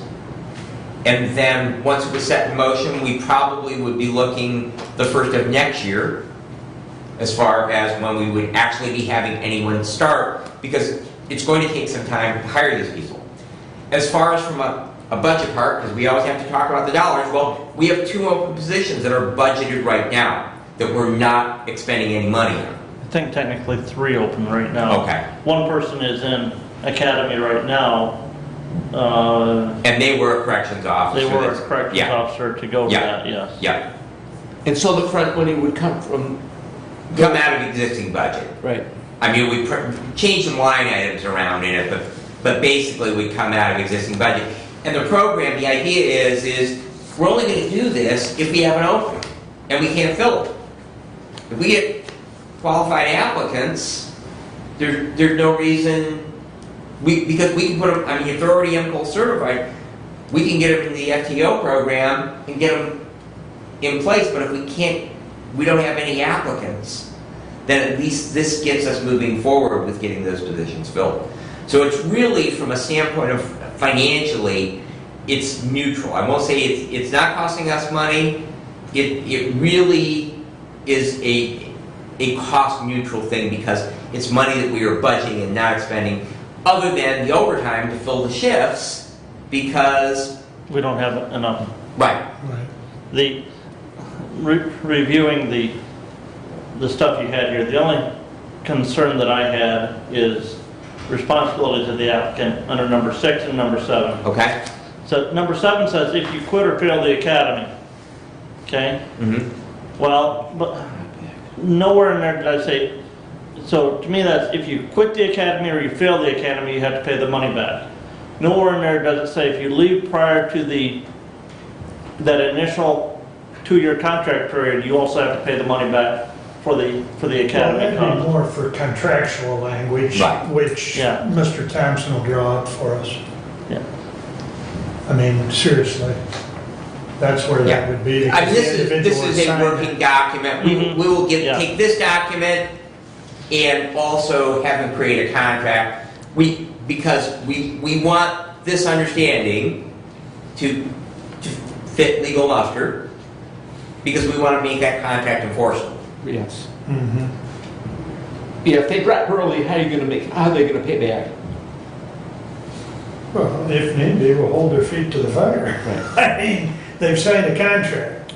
Now, with that said, I'm not aware of any over the years, and the hospital's been doing this for years, training nurses.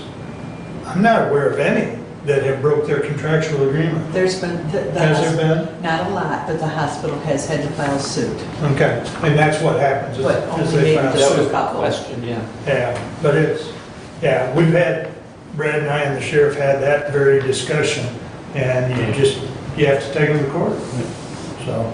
So you're asking us, do we proceed and go to the next step of having the attorney write the document? Have we gotten communication from the union at the sheriff's department on this? So I actually spoke with Dave Thomas yesterday, or excuse me, last Friday, and then spoke with him again yesterday. We have actually a meeting this afternoon on a grievance. So, but in principle, he is fine with this. The only concern that he expressed is if we have a current corrections officer who is, let's say, 3 steps up in pay, that they not be reduced down to the starting wage. So there will be a letter of understanding. So there will be a formal document to answer. There will be a letter of understanding between the union and the county, or the union and the sheriff, that will address that issue. So basically, they'll be saying, we're okay with this. However, that would be the only caveat that they have. And so we will have that as part of it. Because we currently have an individual who left his employment as a corrections officer and is currently in the academy. So, you know, is there going to be any push for a little retroactive activity on this, you know, because of that specific current situation that's going on? And that, there may be a wage issue there. I believe that we are sponsoring that academy. So, I am not 100% certain, but I believe in my conversations with the sheriff that we are sponsoring that individual. However, I do not believe that they are receiving a county paycheck, so that may be possible. So we will make sure we cover those bases. Well, I would move to move forward with the county police training as we have heard presented for future decision on implementation. In other words, let's get the information. I would move to get the information, move forward with the idea, and then have that brought back so that we can make a decision. I don't know how to write that. In other words, to keep the ball moving on this. So we clean this up, bring it back as a resolution, and bring back some contractual language? Yes, I think that's part of the program. Okay. All right. Sounds good. Any further comments or discussion? My concern with this is how does this affect our other union contracts and our other employment issues within the county? It doesn't address the employment issues, but to my knowledge, there's no other required trainings such as the training at the sheriff's department. Other than the, you know, the equalization, assessor training. Yeah, the assessor training. But, you know, there again, I think we're going to have to address these. If there's a need, we address them on a case-by-case basis. So we're trying to address one department at this point in time. I think it'd be very tough to create a blanket policy. So, but your concern is duly noted. Any other comment? All in favor of the motion, signify by saying aye. Aye. Opposed? Aye. 4-1. Thank you. Thank you, everyone. All right. Keep that moving forward. I Thank you. I don't know that you'll have it ready for the next meeting, considering you need to get with Mr. Thompson. Yeah, So let's look at 2 meetings. Okay. Thank you. That brings us up to Mr. Ingles. So we have road commission report first. We've had several storms in the last, couple of weeks. This particular information I'm going to give you is on the previous storm, not the most recent storm. 110 trees down, $23,000 of overtime, 480 man hours. So the storms are impacting in a variety of ways. I do not have the information yet on the most recent with the tornado. As far as brining and paver patch is concerned, that is all finishing up. They have many projects with the storms. They did lose power as well, and so generators are on their top priority list for the 3 buildings at the Road Commission, plus the radio tower. They have no information yet from the companies that they're asking for generator information. However, that is moving forward. The Parks Trustees had a meeting and there was no power, so that was a limited meeting, basically just approval of bills. They are also working on the grant process for the April applications for the state of Michigan that we have recently talked about. The EDP meeting last Thursday morning, again, one of the big topics of discussion from the employers was the lack of employees and how when they do job fairs and they ask for applications, they get a very small handful of employee applications. However, they did say that with the some of the supplemental unemployment that's ending, one factory in particular that has been getting just that small handful of applications received 40 when the funding is starting to go. So that part could be changing as that supplemental unemployment ends. The other thing from the city of Hillsdale, the Dawn Theater project is about to be finished and will be by mid-October ready for the public to see. And the Kiefer House project is in motion right now. Dave Mackey, the city manager, indicated that much of the delay on the Kiefer project was due to funding. With such a big project, it was very difficult. Those have been addressed and they are moving, and if you drive by, you'll see there's action in that Kiefer House.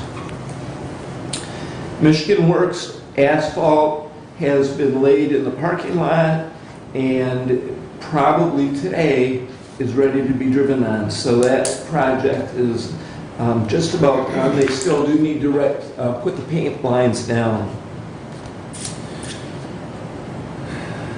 From the company WTA, that is the architect that we have met with, Commissioner Schmidt and I, Department Head Finley, and Department Head Holcomb met with the architects regarding the possibilities of finding out space requirements in the courthouse. Also, the possibility was discussed about doing an add-on. We do have, and I have sent to commissioners the email that we received actually just yesterday that had certain dollars plugged in. The committee will meet and will come forward with some kind of a recommendation after we discuss. But I did want to get that information to the commissioners as soon as I possibly could.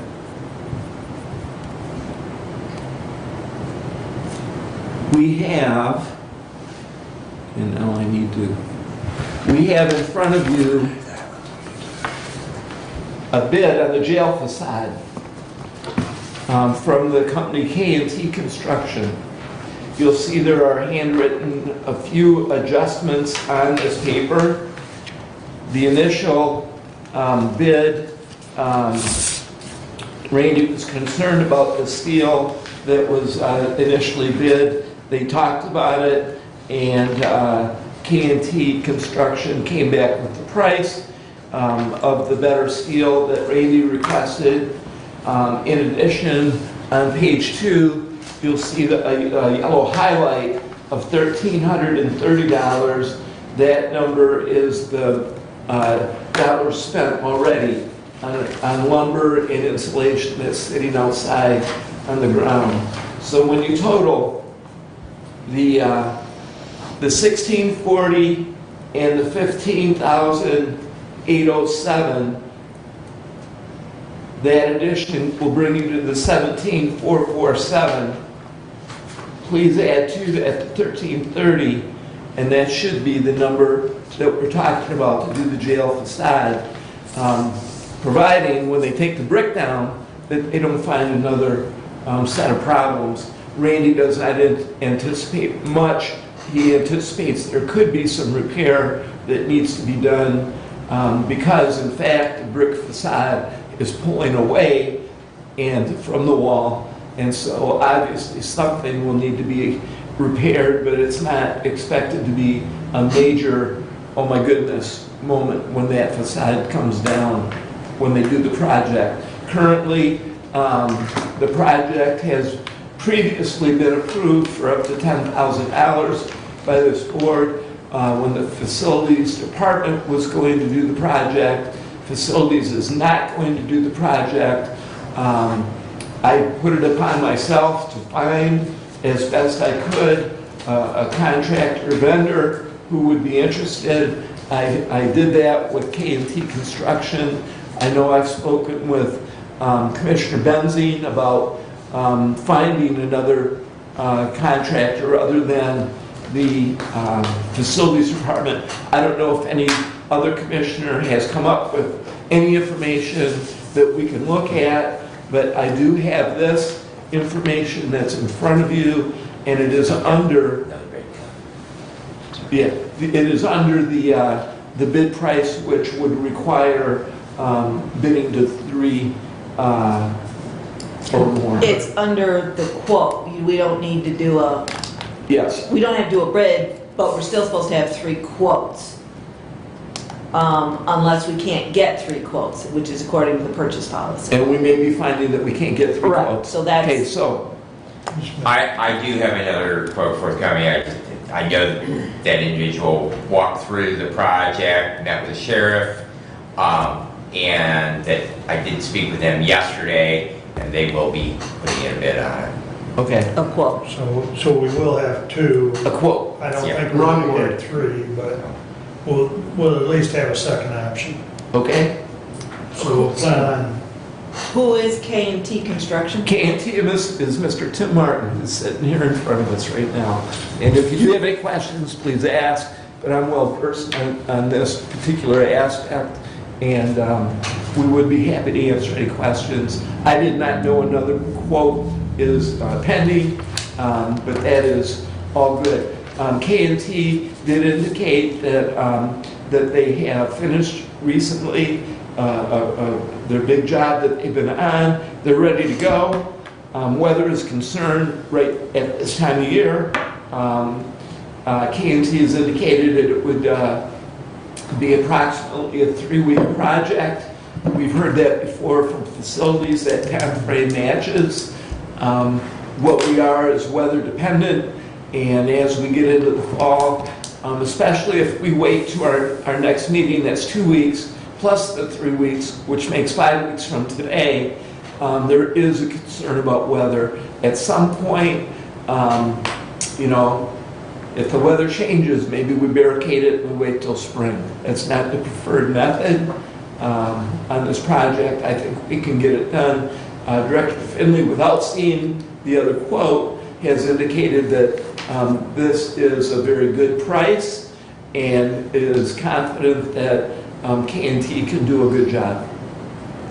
So the recommendation from our facilities department, not seeing that other quote, is this is good to go if we think it's good to go.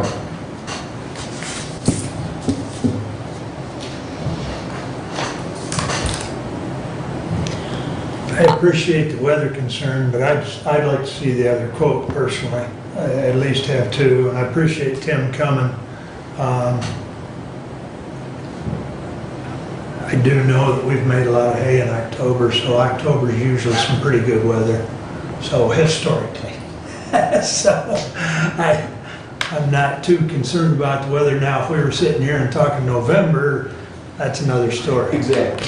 So soon Thanksgiving's right there, and with that is another Well, anything after, moment. from Halloween on, it's questionable gets weather. So, but I guess I'd just soon wait for the next Yeah, quote. but- I'm open to, Those guys don't like working out in that 90-degree temperature anyways, they'd much rather. That's right. I believe it.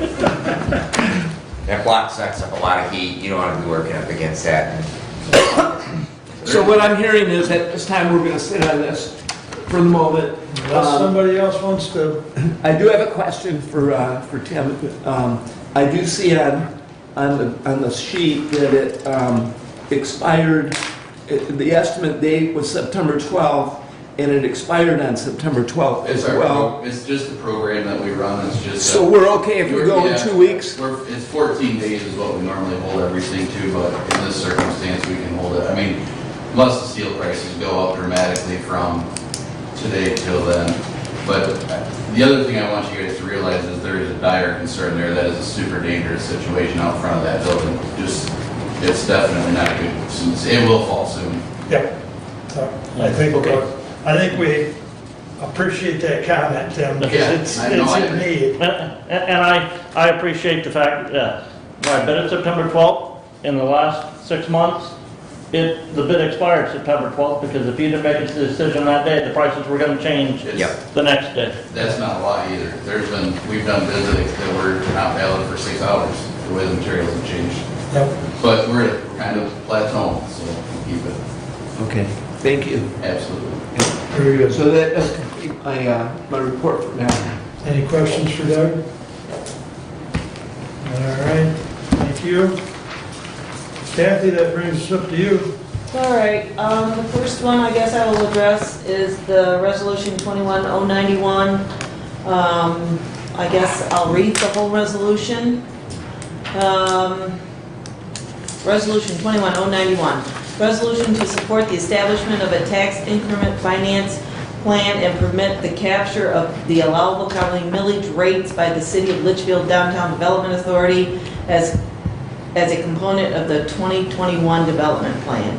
At a meeting of Hillsdale County Board of Commissioners held at 33 McCollum Street, room 210, Hillsdale, Michigan, 49242 on September 14th of 2021, the following resolution was offered. Whereas the City of Litchfield Downtown Development Authority, the DDA, was established to halt property value deterioration and increase property tax valuation where possible in its business district to eliminate the cause of that deterioration and to promote economic growth. And whereas the DDA's current development plan was adopted in 1997, and whereas the DDA's development plan is scheduled for an update in 2021, and whereas the DDA finds it advantageous,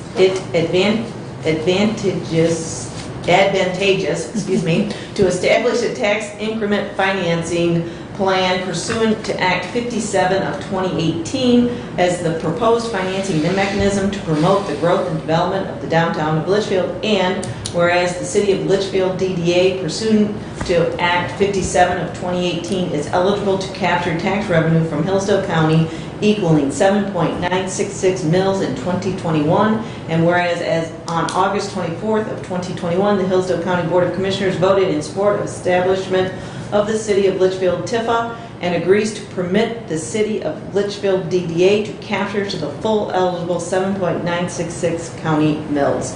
Now, therefore, it be resolved that the Hillsdale County Board of Commissioners is in support of the establishment of a TIFA plan including the City of Litchfield 2021 Development Plan update, and agrees to permit the City of Litchfield DDA to capture all allowable county millages millage rates by law equaling 7.966 mils in 2021 pursuant to Act 57 of 2018 to further the DDA's mission to halt property deterioration, increase property tax valuation, and promote economic growth within downtown Litchfield. Respectfully submitted, Kathleen Schmidt, Chair, Budget Committee. Support. I'll allow you to go first since you pulled. Well, I wanted this to come back rather than be on the consent agenda. In our discussion previously, when we passed this in motion form, we did have some opposition. Mr. Curry today, when he was here, he actually hit upon that Mac's reason is because we have tax revenue that is allocated for seniors, for ambulances, for medical care, unless it's debt repayment. If then those dollars that are supposedly were voted on for those services, that they are then being captured by that DDA and not passed on to those appropriate places. And so consequently, I felt that because we did have some opposition on it, there is some underlying reasons that this should come back rather than on the consent agenda and be voted on as an individual resolution. I will tell you, I will support it today because even though I was personally against it, because the board voted at the last meeting by majority vote to approve this, that means the board has made a decision on it. And that decision was the affirmative. So that would be why I would be in support of this resolution today, because it's confirming action that was taken at a prior meeting. So, Even though I agree that, to me, those separately voted millages should not be captured, but because we've already supported this action, to me, this resolution should pass with the unanimous support of the board. point well taken. However, I will say that I agree with the discussion that, special millages should not be captured. And I do know from past discussions, not only with past board, but also with MAC, one of the things they are looking at, if they can get it moved through the legislative process, is that at that point in time, we would be able to open these back up and opt out for special millages. So I'm not terribly concerned with what we're doing. I mean, I'm concerned because they're capturing the special millages, but I do think that if MAC works diligently on this, we'll have an opportunity to right the wrong and make sure those dollars go where they belong. But MAC has a process, and we'll see how that works out with the legislature. And hopefully it's not an opening these back up again, because every time you reopen one, you give proof that there really is eternal life when it comes to DDAs and these other special assessment districts, because every time you open up, you extend the lifespan of them. Exactly. So, yeah, it'll depend on how they word the language, but Well, I don't know that opening up extends a life. What happens is when they come to an end of their life cycle, they come back for renewal. yeah. So I don't know if you open them up to exclude a millage, that's going to necessarily extend them. I think the county precedent has been is that they have been extended. Litchfield being the oldest one in the county, at the industrial park, their TIFA. I think that's the oldest plan, and I'm new to the board, so I don't know when the last time they came for renewal. But their DDA is essentially up for that renewal, and they're asking for a different structure to capture monies to do their infrastructure or to help their DDA, their downtown development businesses. So I don't know that you're wrong, but I also don't know that you're right in saying that by opening up it's going to automatically extend. In Kansas, I actually attended a breakout session at a MAC conference several years ago, and whenever they alter the borders of a TIF or a DDA, anytime any changes are made in those when they're opened up and changed, it resets the life fund. That Well- was one of the concerns that Mac had, is that they simply go on forever. If that's the case, then it's good that this commission knows that, because I believe in doing that, you can I would imagine part of the agreement could be is fine, we'll let you change your borders, but we're not gonna extend your date. You're gonna have to come back and extend your date when your date's up. And again, I didn't attend the conference, so I don't know, but that to me would be a workaround, but. Yeah. Okay. Any more discussion? I think it merits a roll call. Commissioner Ingalls? Yes. Commissioner Schmidt? Yes. Commissioner Wiley? Yes? Commissioner Benzing? No. Commissioner Leininger? Yes. Passes 4-1. Thank you all. Please continue, Next time you can be Kathy. the love vote. All right, on to resolution 095. To the Honorable Board of Commissioners, the County of Hillsdale receives program income money from the Community Block Grant, the CDBG, which comes from residents who have participated in the grant program. As of July 1st, 2020 through June 30th, 2021, the county has received $17,638.88. Since the program income money is less than $35,000 during this time frame period, these funds cease to be federal money and may be used for any activity, including activities not eligible under the CDBG regulations. Grant Administrator's Manual, GAM, Chapter 15, Program Income Policy for the CDBG Housing Guarantees. Therefore, we recommend a transfer of $17,638.88 from the 705.00 Hillsdale County CDBG Program Fund to the 401.00 Capital Project Fund. Respectfully submitted, Kathleen Schmidt, Chair, Budget Committee. Support. Any comments or questions, Brad? Just in looking at kind of what we had presented today and where this is going into capital improvements, that I would really love to see us make a commitment that we would utilize this for the architectural study and space needs study on our historic courthouse. I mean, it's only half of it, but hey, it's half the money, but at least it's half the money. It's something we need to do. Right, my thought is if it's in the capital improvement, or the capital projects fund, there's nothing to say that once that's decided, that's where the money comes to support it. I think that's gonna be a question is where does the funding come? Yes. Part of that question, I think, is whether the ARPA funds can pay for it. If that's an eligible use of those ARPA funds. So I think that is the question. The other comment I will make is that whole package is in excess, about $48,000, which would require 3 bids. Unless we have that discussion as to why we're not going to get 3 bids. So. Right, the discussion could be as well that we do a portion of the program plan Correct, presented correct. rather than the whole thing. Correct.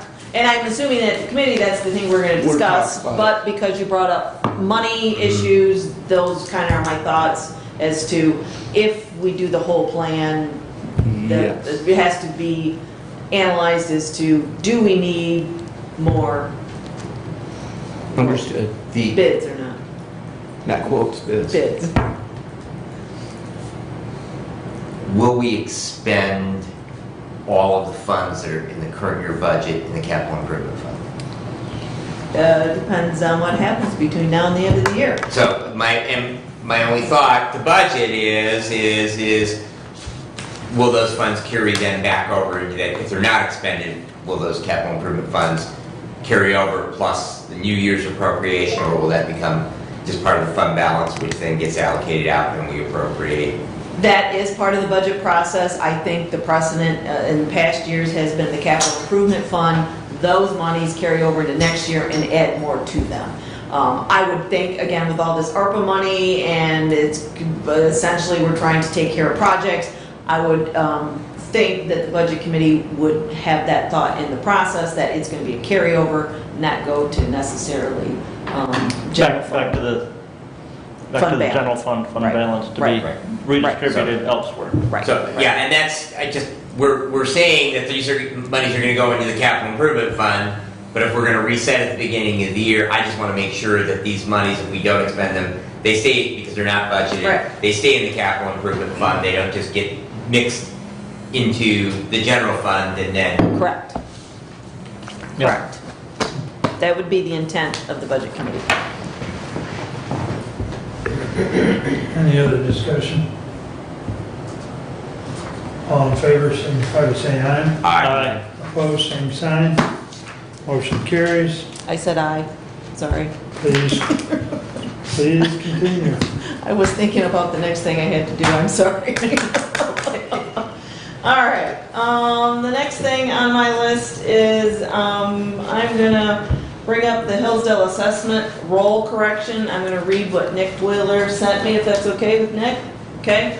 On August 17th of 2021, the State Tax Commission, the STC, adopted an official order to assume jurisdiction of the 2021 assessment roll for Hillsdale Township.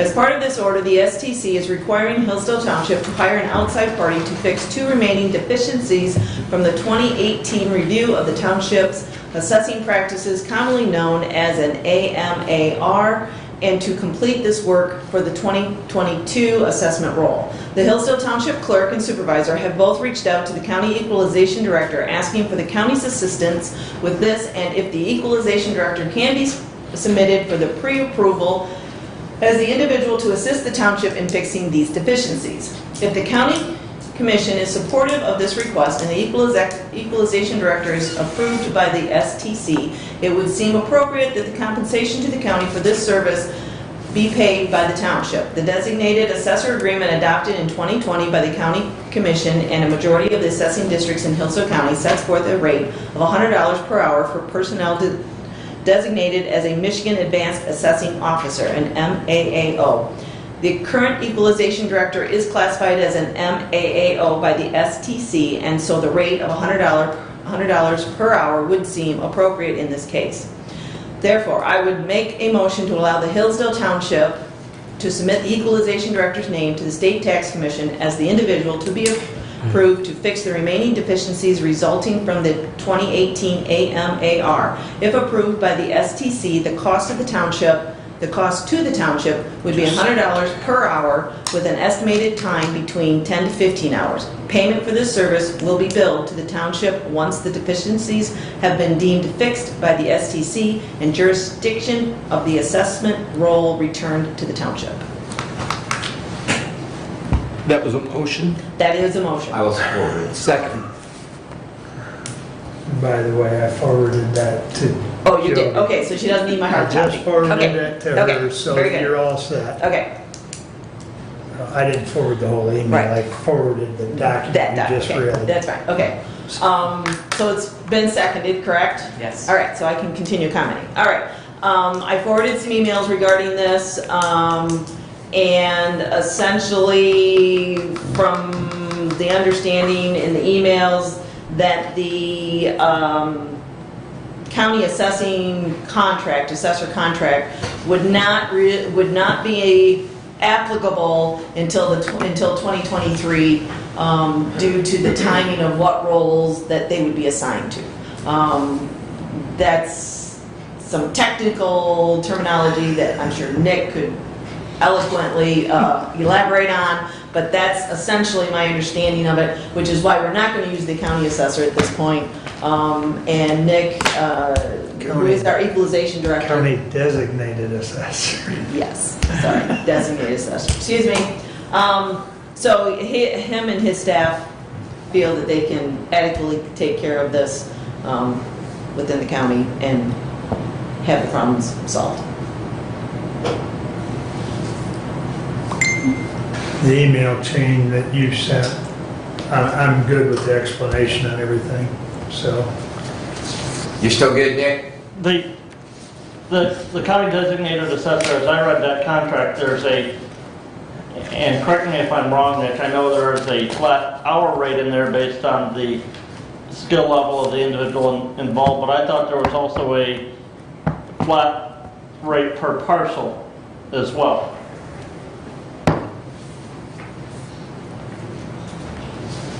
Yeah, that is correct, but that is if the designated assessor was deemed necessary, because assessing contracts generally are on a per parcel basis. This is not the full assessment administration process, this is just one. So I felt it was appropriate to use the hourly rate and compare it to what I am designated as at a state level, would seem the appropriate way to go. We could do it on a per parcel base, but I didn't think that was the appropriate way to go.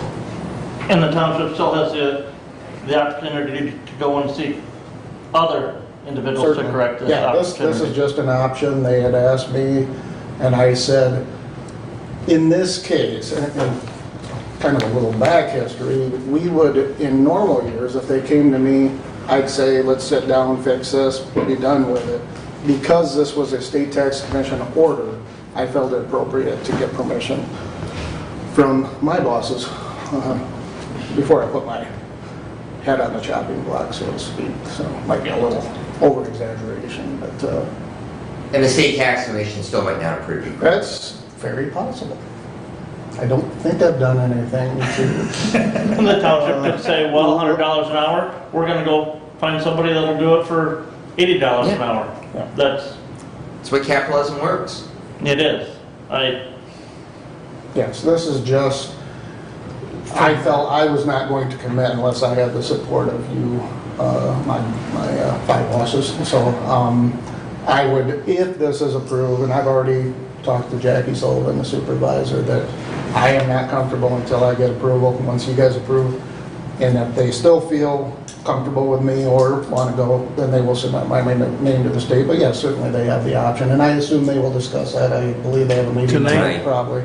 I assume they will discuss this, so depending on what happens here, I will relay that action to Jackie, and we'll probably know more after tonight, and then subsequently when the state, I think the state, through their administrative help up at Lansing, will make that decision. So I want to get it out of the way as soon as I can, if we're deemed appropriate. Comments? All in favor of the motion, signify by saying aye. Aye. Opposed? I Always gotta be a dissenter. No. 4-1.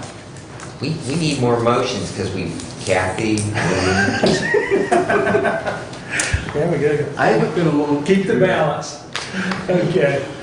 Passes 4-1, so Nick can move forward with that. So, thank you, one and all. Thanks for being here, Nick, and thanks for helping Hillsdale County, or Hillsdale Township. Thank you. Next item on my list is the inspection department has replaced a 2013 Nissan Versa, and according to the Hillsdale asset disposal policy, it's been decided to transfer that Nissan Versa to the Information Technology Department to replace a 2009 Buick Lucerne. The Buick Lucerne was a police vehicle prior to it being part of the technology department. There's some issues with it, and the people involved seem to think it's time to replace that. The Versa is in good condition, and the book value of it is 0, so there'll be no monies transferred. Just kind of wanted to make commissioners aware of that is what was going on. The Buick Lucerne will be posted on the message of the day to see if anybody internally would want it. If not, it will then be put on BidNet. So that was more for informational purposes. Any questions? Okay. My next item is the Griffiths bill. I wanted to make note in the resolution on the Griffiths item that was in the consent packet. The amount was for $24,067, which was what was approved at the last meeting. But when I was reviewing the bills, I saw the payment was for $27,102. $27,102.80. I'm not sure what I said. So I wanted to know what the difference was, so that's what I looked into. So from what my understanding, and I have the bill here, is essentially is we took the original construction contract amount, added the change orders of $24,067, and then subtracted off the retainage of $68,606.70, which resulted in this bill of $27,102.60. So essentially, the difference is what was left on the contract to be paid, although the retainage hasn't been paid yet either. So I just wanted that clarification out there because I know looking at the bills, I wanted to know what that difference was. So I shared that with everybody else. I also want to make you aware of that in looking at the bills yesterday, we've made a payment to AT&T in the amount of $31,905. This is potentially half of what we owe them. It has to do with contract issues and signing of the contract and when exactly the contract was received by AT&T versus when we sent it. The IT director has been working on this. He's still working to determine whether part of this will be forgiven, but this amount had to be paid, otherwise AT&T was going to shut the phones off. So I just want to make you guys aware of that as well. And it will be determined whether the next portion will or something less than will be paid. The IT department will be over budget. So, any questions on that? All right, the next thing, I went to my 3 township meetings last night. One of the things that the constituents at one of the townships was asking for is whether the commissioners would consider having some of our meetings in the evenings so that they could attend. I said we've discussed it in the past and we opted not to, but this person wanted me to bring it to your attention again. I don't know what that mechanism is, if we discuss it now or at a future meeting, but... Which township, by the way? Sippy. I figured as much. So, that's fine. We have discussed it, you know, in the past, Kathy, we've done several of these and they've been poorly attended. You know, and then you don't have the resources because Nick's not here. You know, we end up, Jody has to, yeah. I mean, there's a certain degree of problems, but the attendance issue is the biggest thing. We've probably done, what, maybe 5 over the last... I can tell you since I started doing them, they've never been, and when I first started, every other meeting was a night meeting. Yeah. And they've never been, we have more attendance during the day than we do at night.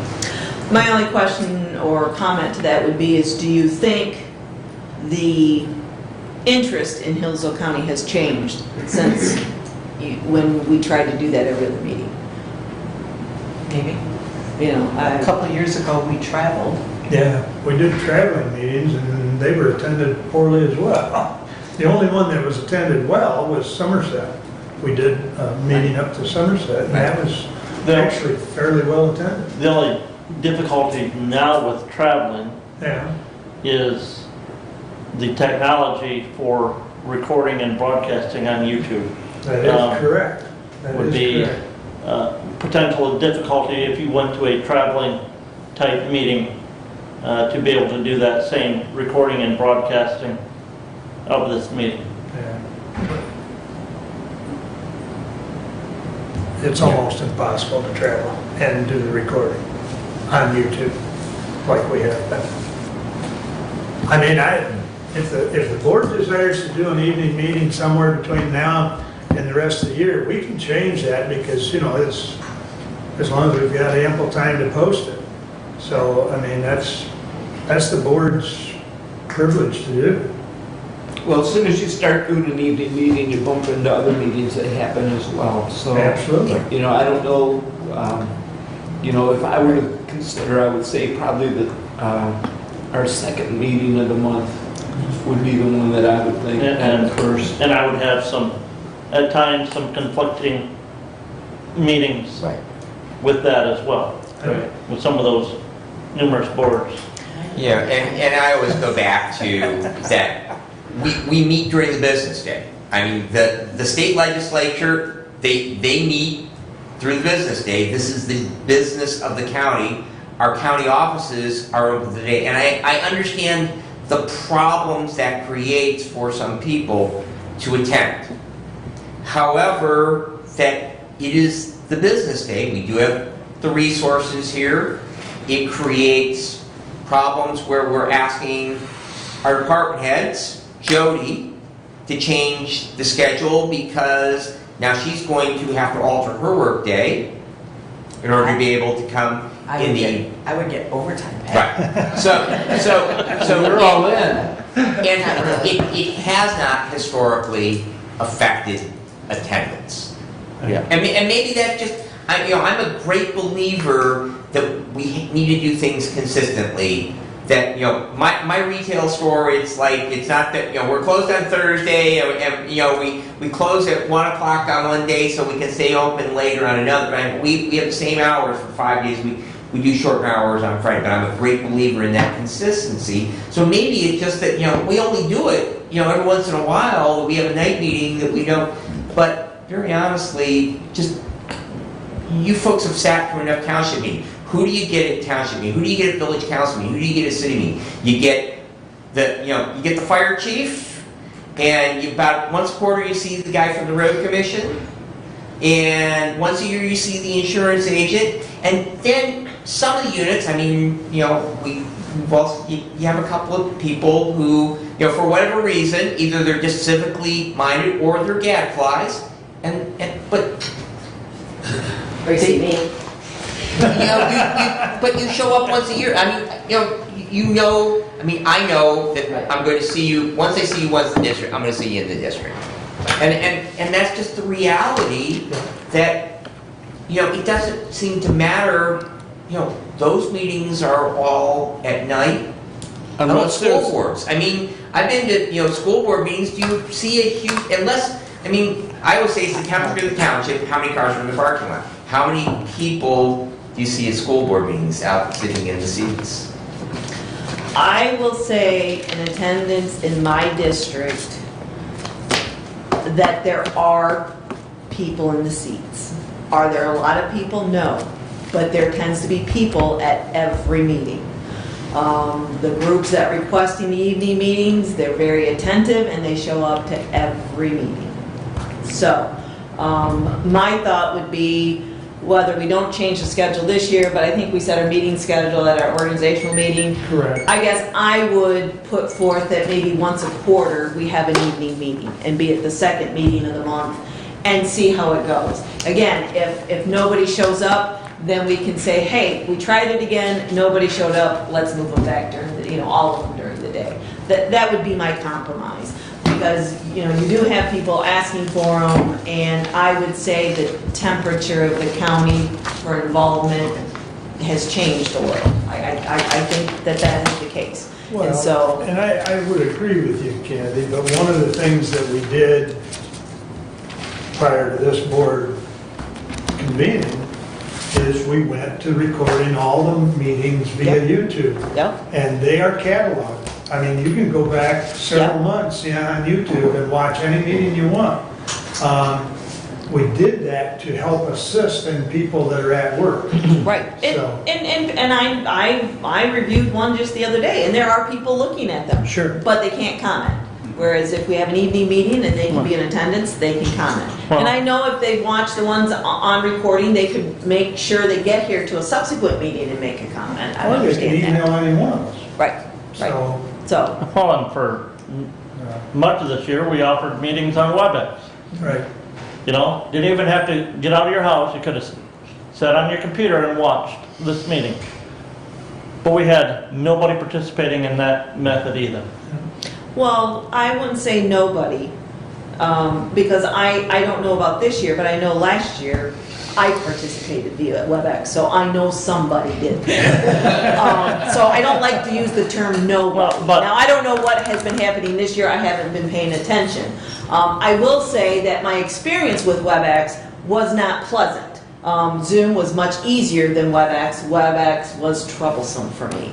But that's, and I don't know if other people have that problem. So, but that is what I would propose at our organizational meeting, that we put some thought into, and maybe 2 a year, maybe not, 4, maybe not 1 a quarter, but maybe 2 a year, we do that, because ultimately, we're here for the whole county, and maybe it's time to see if it works again, so. Duly noted. Anything else? The only other thing I'll put out there is they also made a request to figure out how to mandate elected officials show up to their meetings. I've been showing up to the meetings, so it wasn't targeted for me, but I do know that the one comment, I don't know which elected officials they want specifically there, but I believe the road commissioner hasn't showed up in over 9 months, and they're not happy, so. Which township was that? And they asked me what the rule was for showing up to meetings, and I shared with them that there was no hard, fast rule of how we had to show up to meetings. I shared with them what my policy was. I shared with them what 2 other commissioners or former commissioners had given me as to what their policies were. So that's what I shared with them. So. Okay. Other than that, I think that's it for me. Any other questions or comments? Very good, thank you.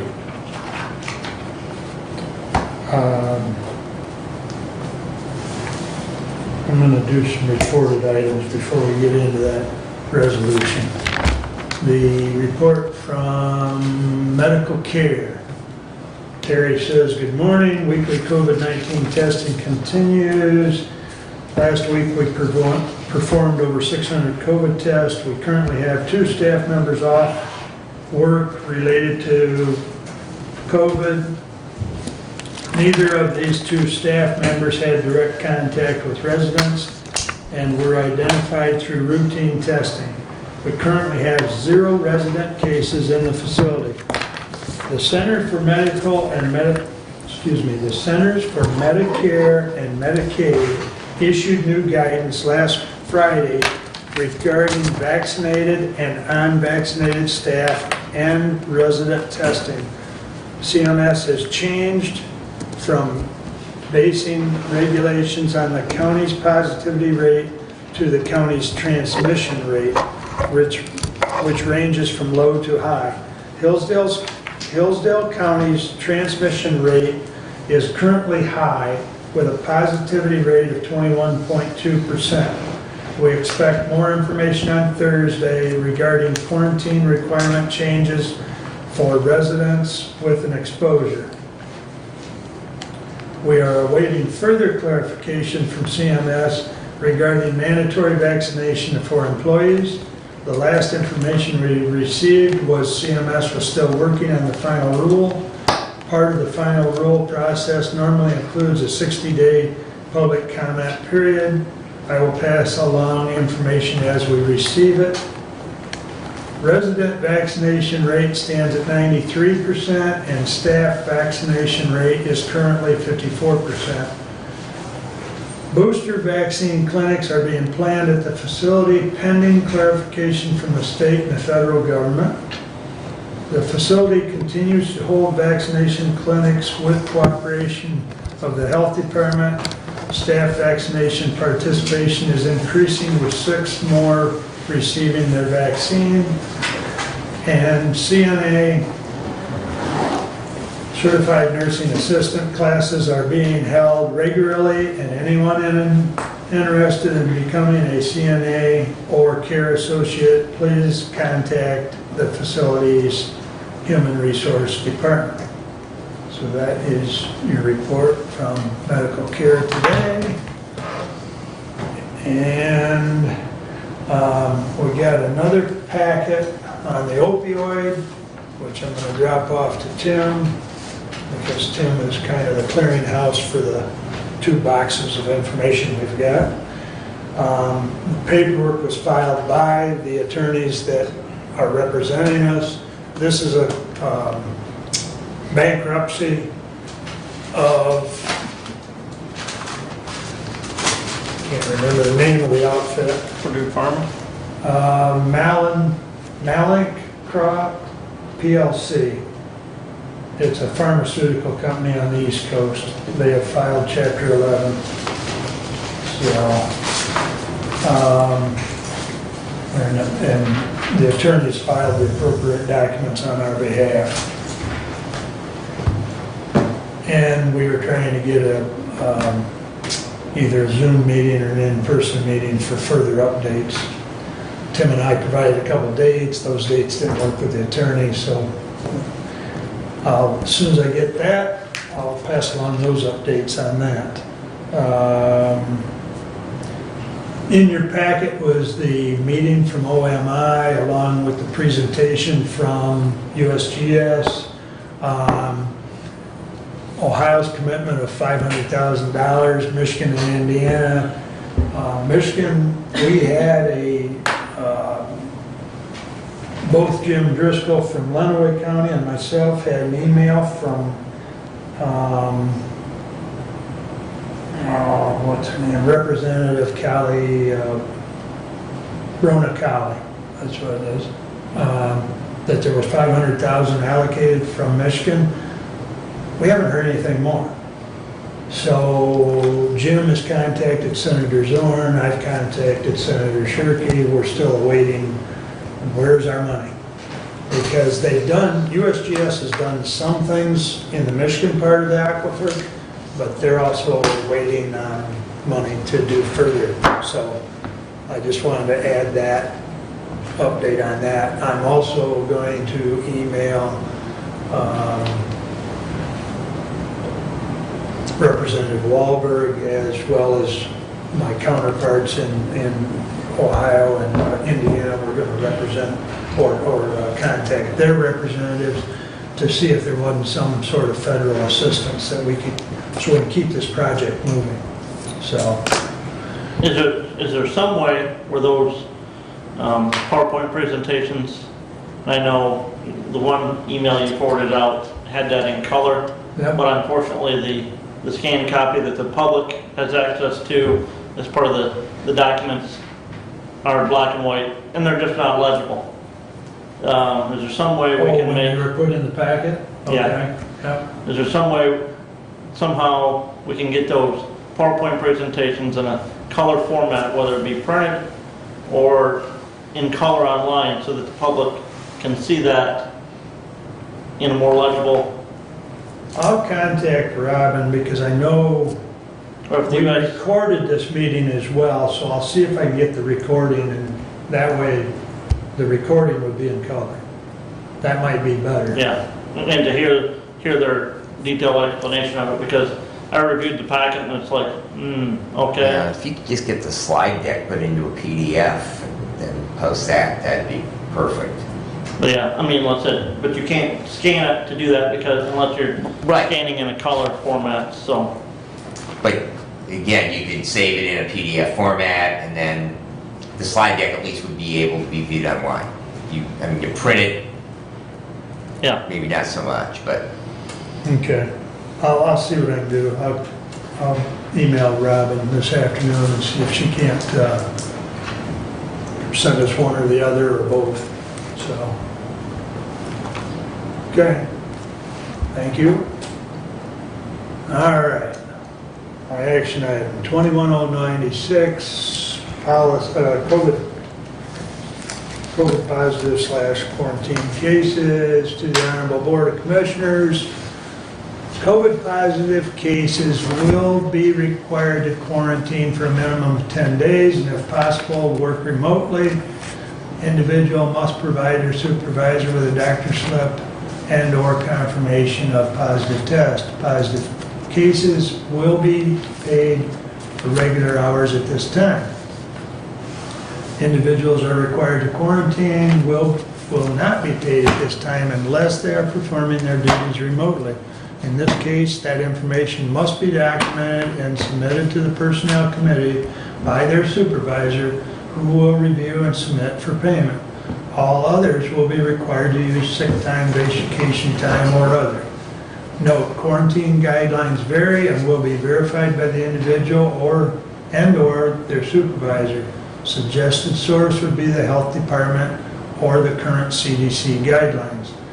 Respectfully submitted by your Personnel Committee. And then move for adoption. I'll support it.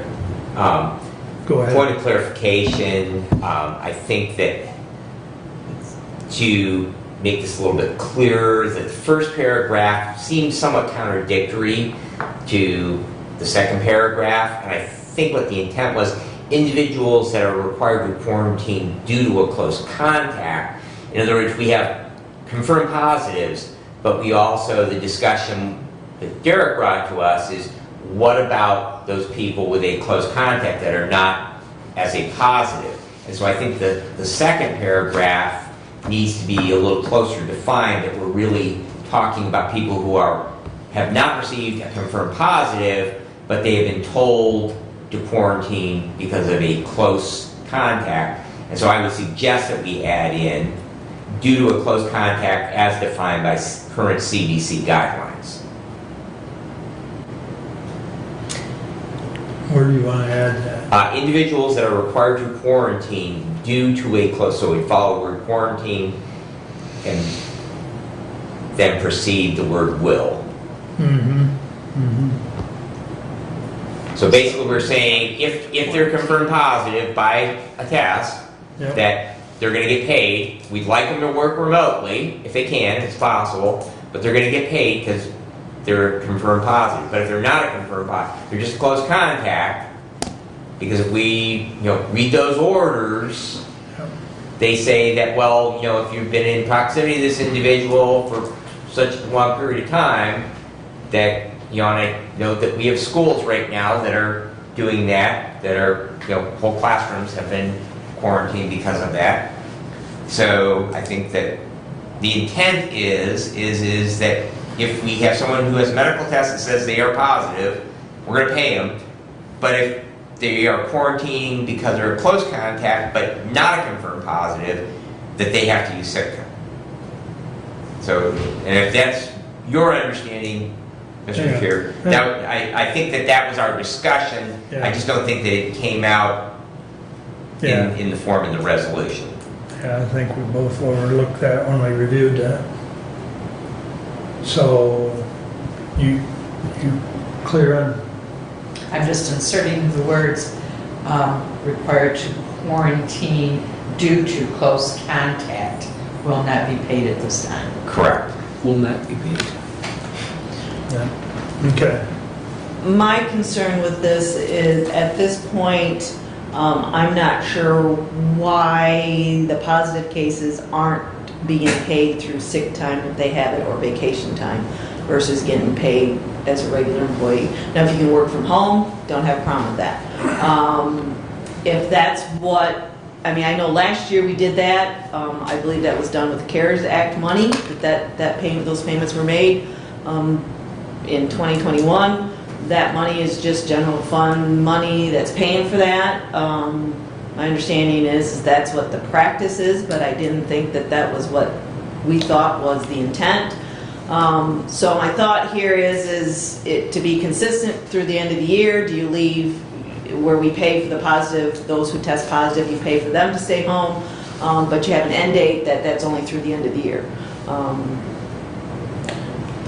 And I know Kathy and I spoke about this, and I'm quite amicable to putting a sunset, of December 31st on this. So if we want to add that line in, I'm totally open to that. It's just that, as far as the positive cases being paid, we didn't notify payroll earlier in the year, and so Right. for 8 months, positive cases have been being paid. And in all fairness to everyone, we just finish out the year as it's been being done. But at December 31st, this comes to a closure. And at that point in time, if you're sick, it'd be no different than, like you and I talked, it'd be no different than if you had a cold or the flu or whatever, you use your sick time, period. And Except, Yeah. I'm sorry, I'm probably speaking out of turn. no, go right ahead. If you test positive, you're required to quarantine for 10 days. Mm-hmm. What if I don't have 10 days? Then I get no paycheck. So I'm gonna come to work and infect everybody in my office. Just saying. Well, and I guess that's where maybe it needs to be readdressed on And- January 1st. You know, If I may, Mr. Chair, so, please. you know, I think that everybody should do the right thing, okay? If you're sick, all right, it's like, you know, you don't give little Johnny or little Mary, you know, Tylenol, get their fever, you know, to break with a Tylenol on board and send them off to school. Okay, the right thing to do is keep little Johnny or little Mary home from school so they don't infect. Okay, that's the right thing to do. However, okay, and I don't disagree. It's like you should be using your sick time, all right? But for me, all right, because it's like, as far as I'm concerned with employees, it's like if you have sick time to use it. Unfortunately, COVID is a little bit different because you are under a legal order from the health department, and that's the only reason why that I am supportive. If you are not, because you're not under legal order with influenza, I think you should stay home. Okay, I'm a provider. I think you should stay home. All right, if you have a communicable disease while you're communicable. But the reality is, and Brad's probably guilty of it because I like eating and I'm self-employed, and so if I don't work, I don't eat. I mean, I get that, okay? But you are under orders from the government, men with guns telling you got to do something because they will put you in jail. I've seen those letters from the health department. If you don't quarantine, you know, we'll put you in jail. I don't think the sheriff wants you in his jail if you got COVID, but that, for me, is the only reason why I am supportive of the idea that we gotta pay you if you have a positive test. If you don't have a positive test, then you need to burn your sick time. Were it not for that, were it not for the threat of jail, okay, because these public health orders, I mean, I've seen the letters. If you positive, you got to stay away from people. You got to go home and quarantine. So that's my only logic behind it. I don't know if it's good, bad, or indifferent. I thought it was only 7-day quarantine if you tested negative. No, the order issued by the health officer is it's 7 days. It can be 7 days with a negative test after day 7.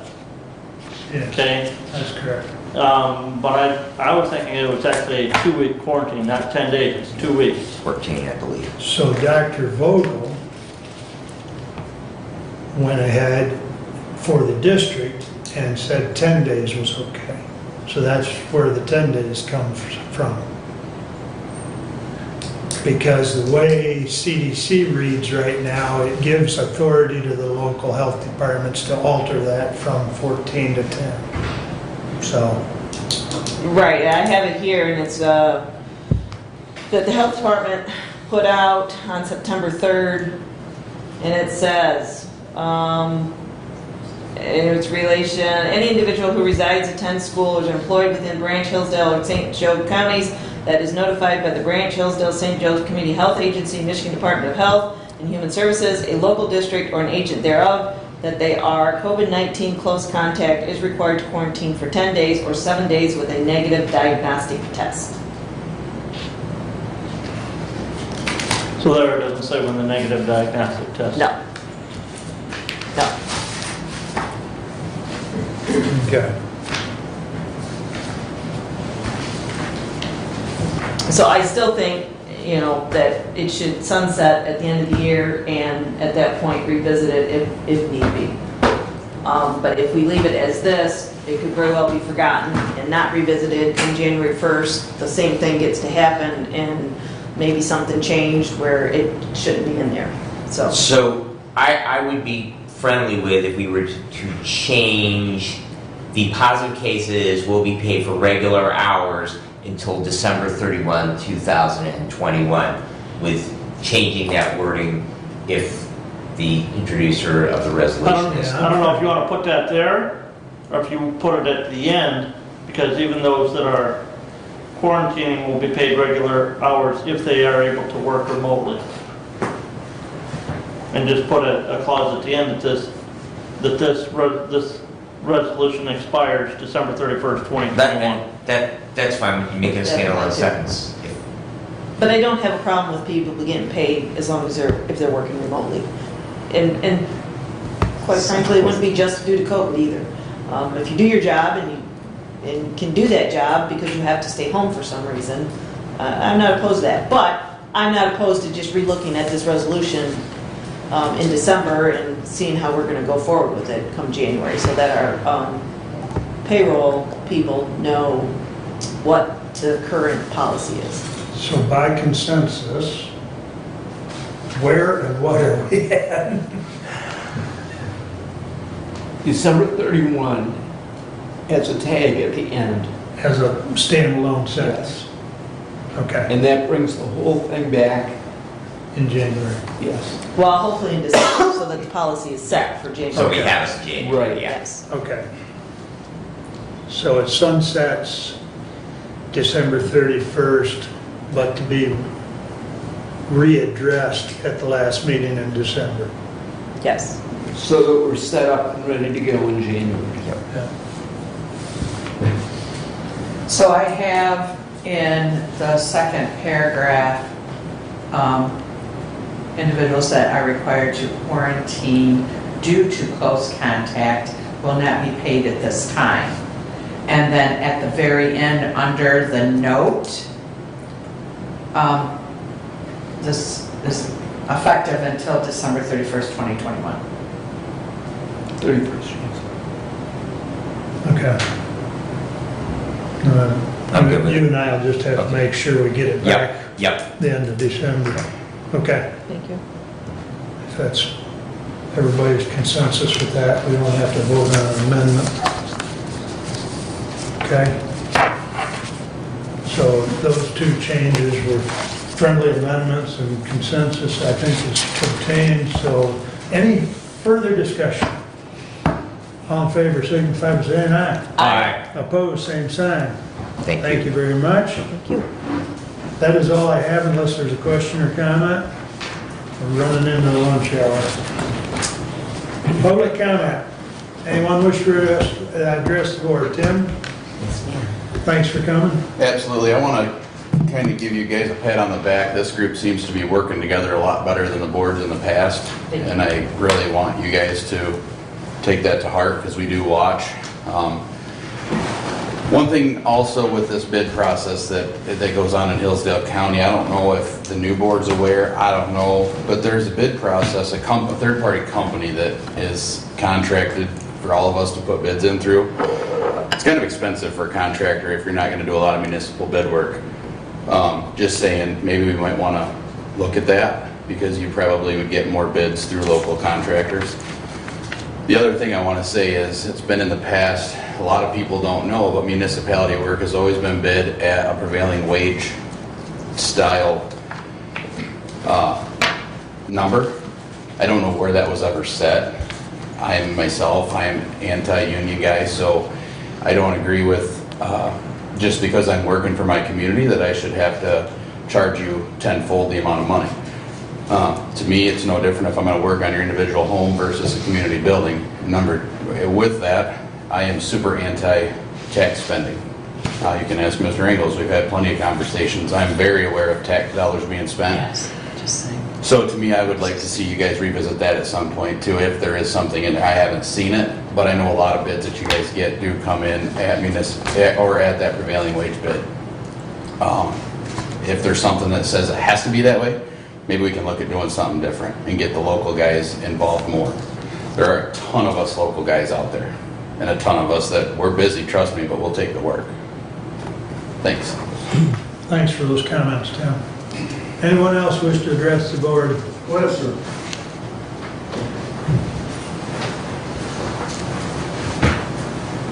Hello, Board. Again, my name is Keith O'Neill. I'm REU. I'm the new executive director. My initial first start date was the 24th of August, the day before the meeting on the 25th with Mr. Benzine, Lifeways, and the hospital, Hillsdale Hospital. One thing that we did discuss prior to going into that meeting was kind of the back history, because I wasn't privy to all the back history of the behavioral health transports and where they've been.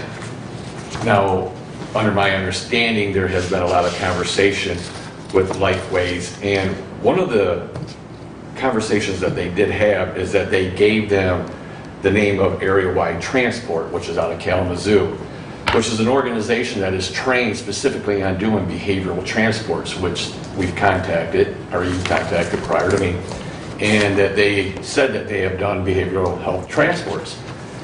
And knowing that they do behavioral health transports and they're trained at that and they're able to do that, they looked into the aspect of the law of doing these behavioral health transports. And there's no law stating that they have to be in an ambulance. That these types of transports, give or take the situation, can be transported by an organization of this.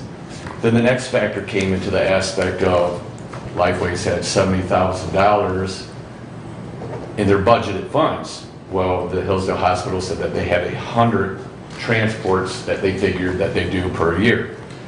When REU looked at all of this and looked at what Area-Wide Transport does, it met their funding for it.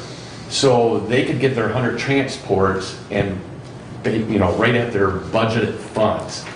Where when REU pulled the numbers of running 2 staff members in a wheelchair van, the cost was more. So we were looking at that if, when we talked to Lifeways, we gave them the options.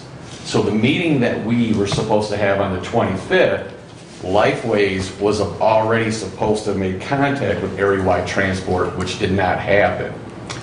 So when we were in the meeting, and Mr. Benzine could probably agree, that her only comment was that she talked to somebody she knew from Pines. And then there was a backstory on something else. The story was that she was supposed to make contact with them, figure out the financial burden that would be coming their way that they were budgeted for, to see if that would actually work. And then if that didn't work, which it should have because it was in their budget, then REU potentially was there as a secondary source to help offset whatever this other service couldn't do. But it kind of, in this meeting, the way I took it as my first meeting in this was, it was a cut and dry. No one wanted to really look into the fact that they just wanted to look at REU and then paint REU as being an organization that would not facilitate a local hospital's transfer needs. That's the way I looked at it, because in fact, she did no research on calling them to find out their funds. So I'm here as a new executive director, I understand there's some back history between what's going on and our path going forward. And I just want to let you know that I'm here to help the community in any way that I can, but we all have to work together, and that's including the hospital, Lifeways, everybody, and let's just come up with a resolution. Thank you. And normally we don't engage, but I'd like to know who, you said from Lifeways said they had talked to Pines, but they didn't talk to the other folks? There's the lady in the meeting. Shannon? Okay. Okay, thank you. So she asked, if I can add to that, Yeah. she had requested from, I believe, 3 community mental health organizations. The only one she heard back from was Pines. Okay. So. Okay. Yeah, she was looking for outside sources, and one of her complaints is that they weren't available to do them at night. Well, that was also our requirement on our wheelchair, that REU would be willing at 7A to 7P. From 7P to 7A, that we were not going to be able to accommodate a wheelchair van access point at that So the timeframes, they even, offered better hours at this service, but staffing is an issue. And then they go all over the state of Michigan, so maybe there's more problems going on than we know. But I'm just here to let you know there's more to the backstory than what we're hearing. And I'm just here to help us get through this process. Appreciate it. All right. Thank you. Thanks, Keith. Okay. Next.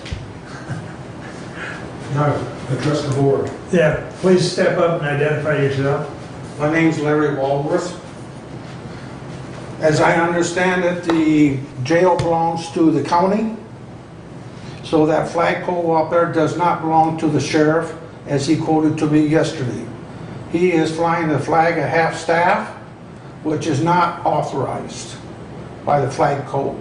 It takes the president, governor, secretary of federal departments. I presented this to him, he said because he lost a deputy. Yes, I respect that. But there is protocol.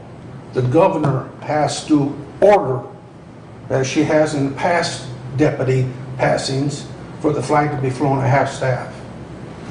It was flying at half-staff yesterday. It's flying at half-staff before I came here. And he said, quote unquote, that he was going to fly it until the funeral. That is a contradiction to the U.S. flag code.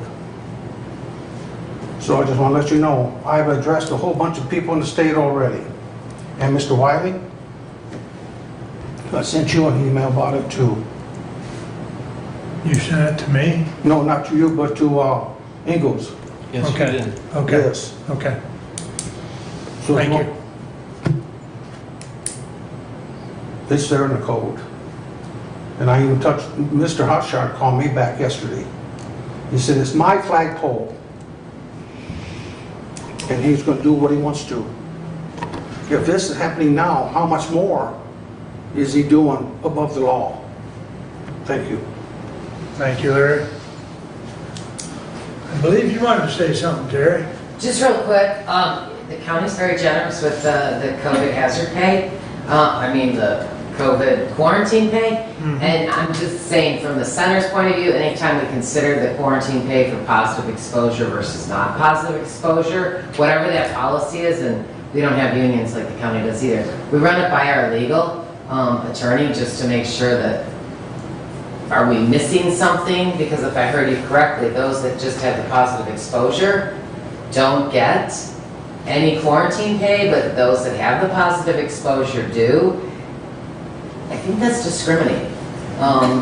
But I'm just saying it because we were like, we think we can do this, and then we run it by our attorney we have on retainer and go, ooh, we can't do that. We don't offer, unfortunately, quarantine pay, but we did because we had a special grant for it initially. And then that was taken away. We do give people the opportunity, if they have PTO or vacation time, to use that. So I just wanted to, I didn't know if you, I'm assuming you ran it by your attorney, but just to make sure that it's a quagmire, it's ever-changing. Oh, it is. Especially with the changing CDC guidelines and health department and so on. Yeah. Okay, thank you for that. Anyone else? I think the only other one is Laura. No comment today. Thank you for coming. Additional business, Kathy? Nothing here. Brad? I'm good. Brent? Nothing. Doug? Have none. We're adjourned. Thank you all.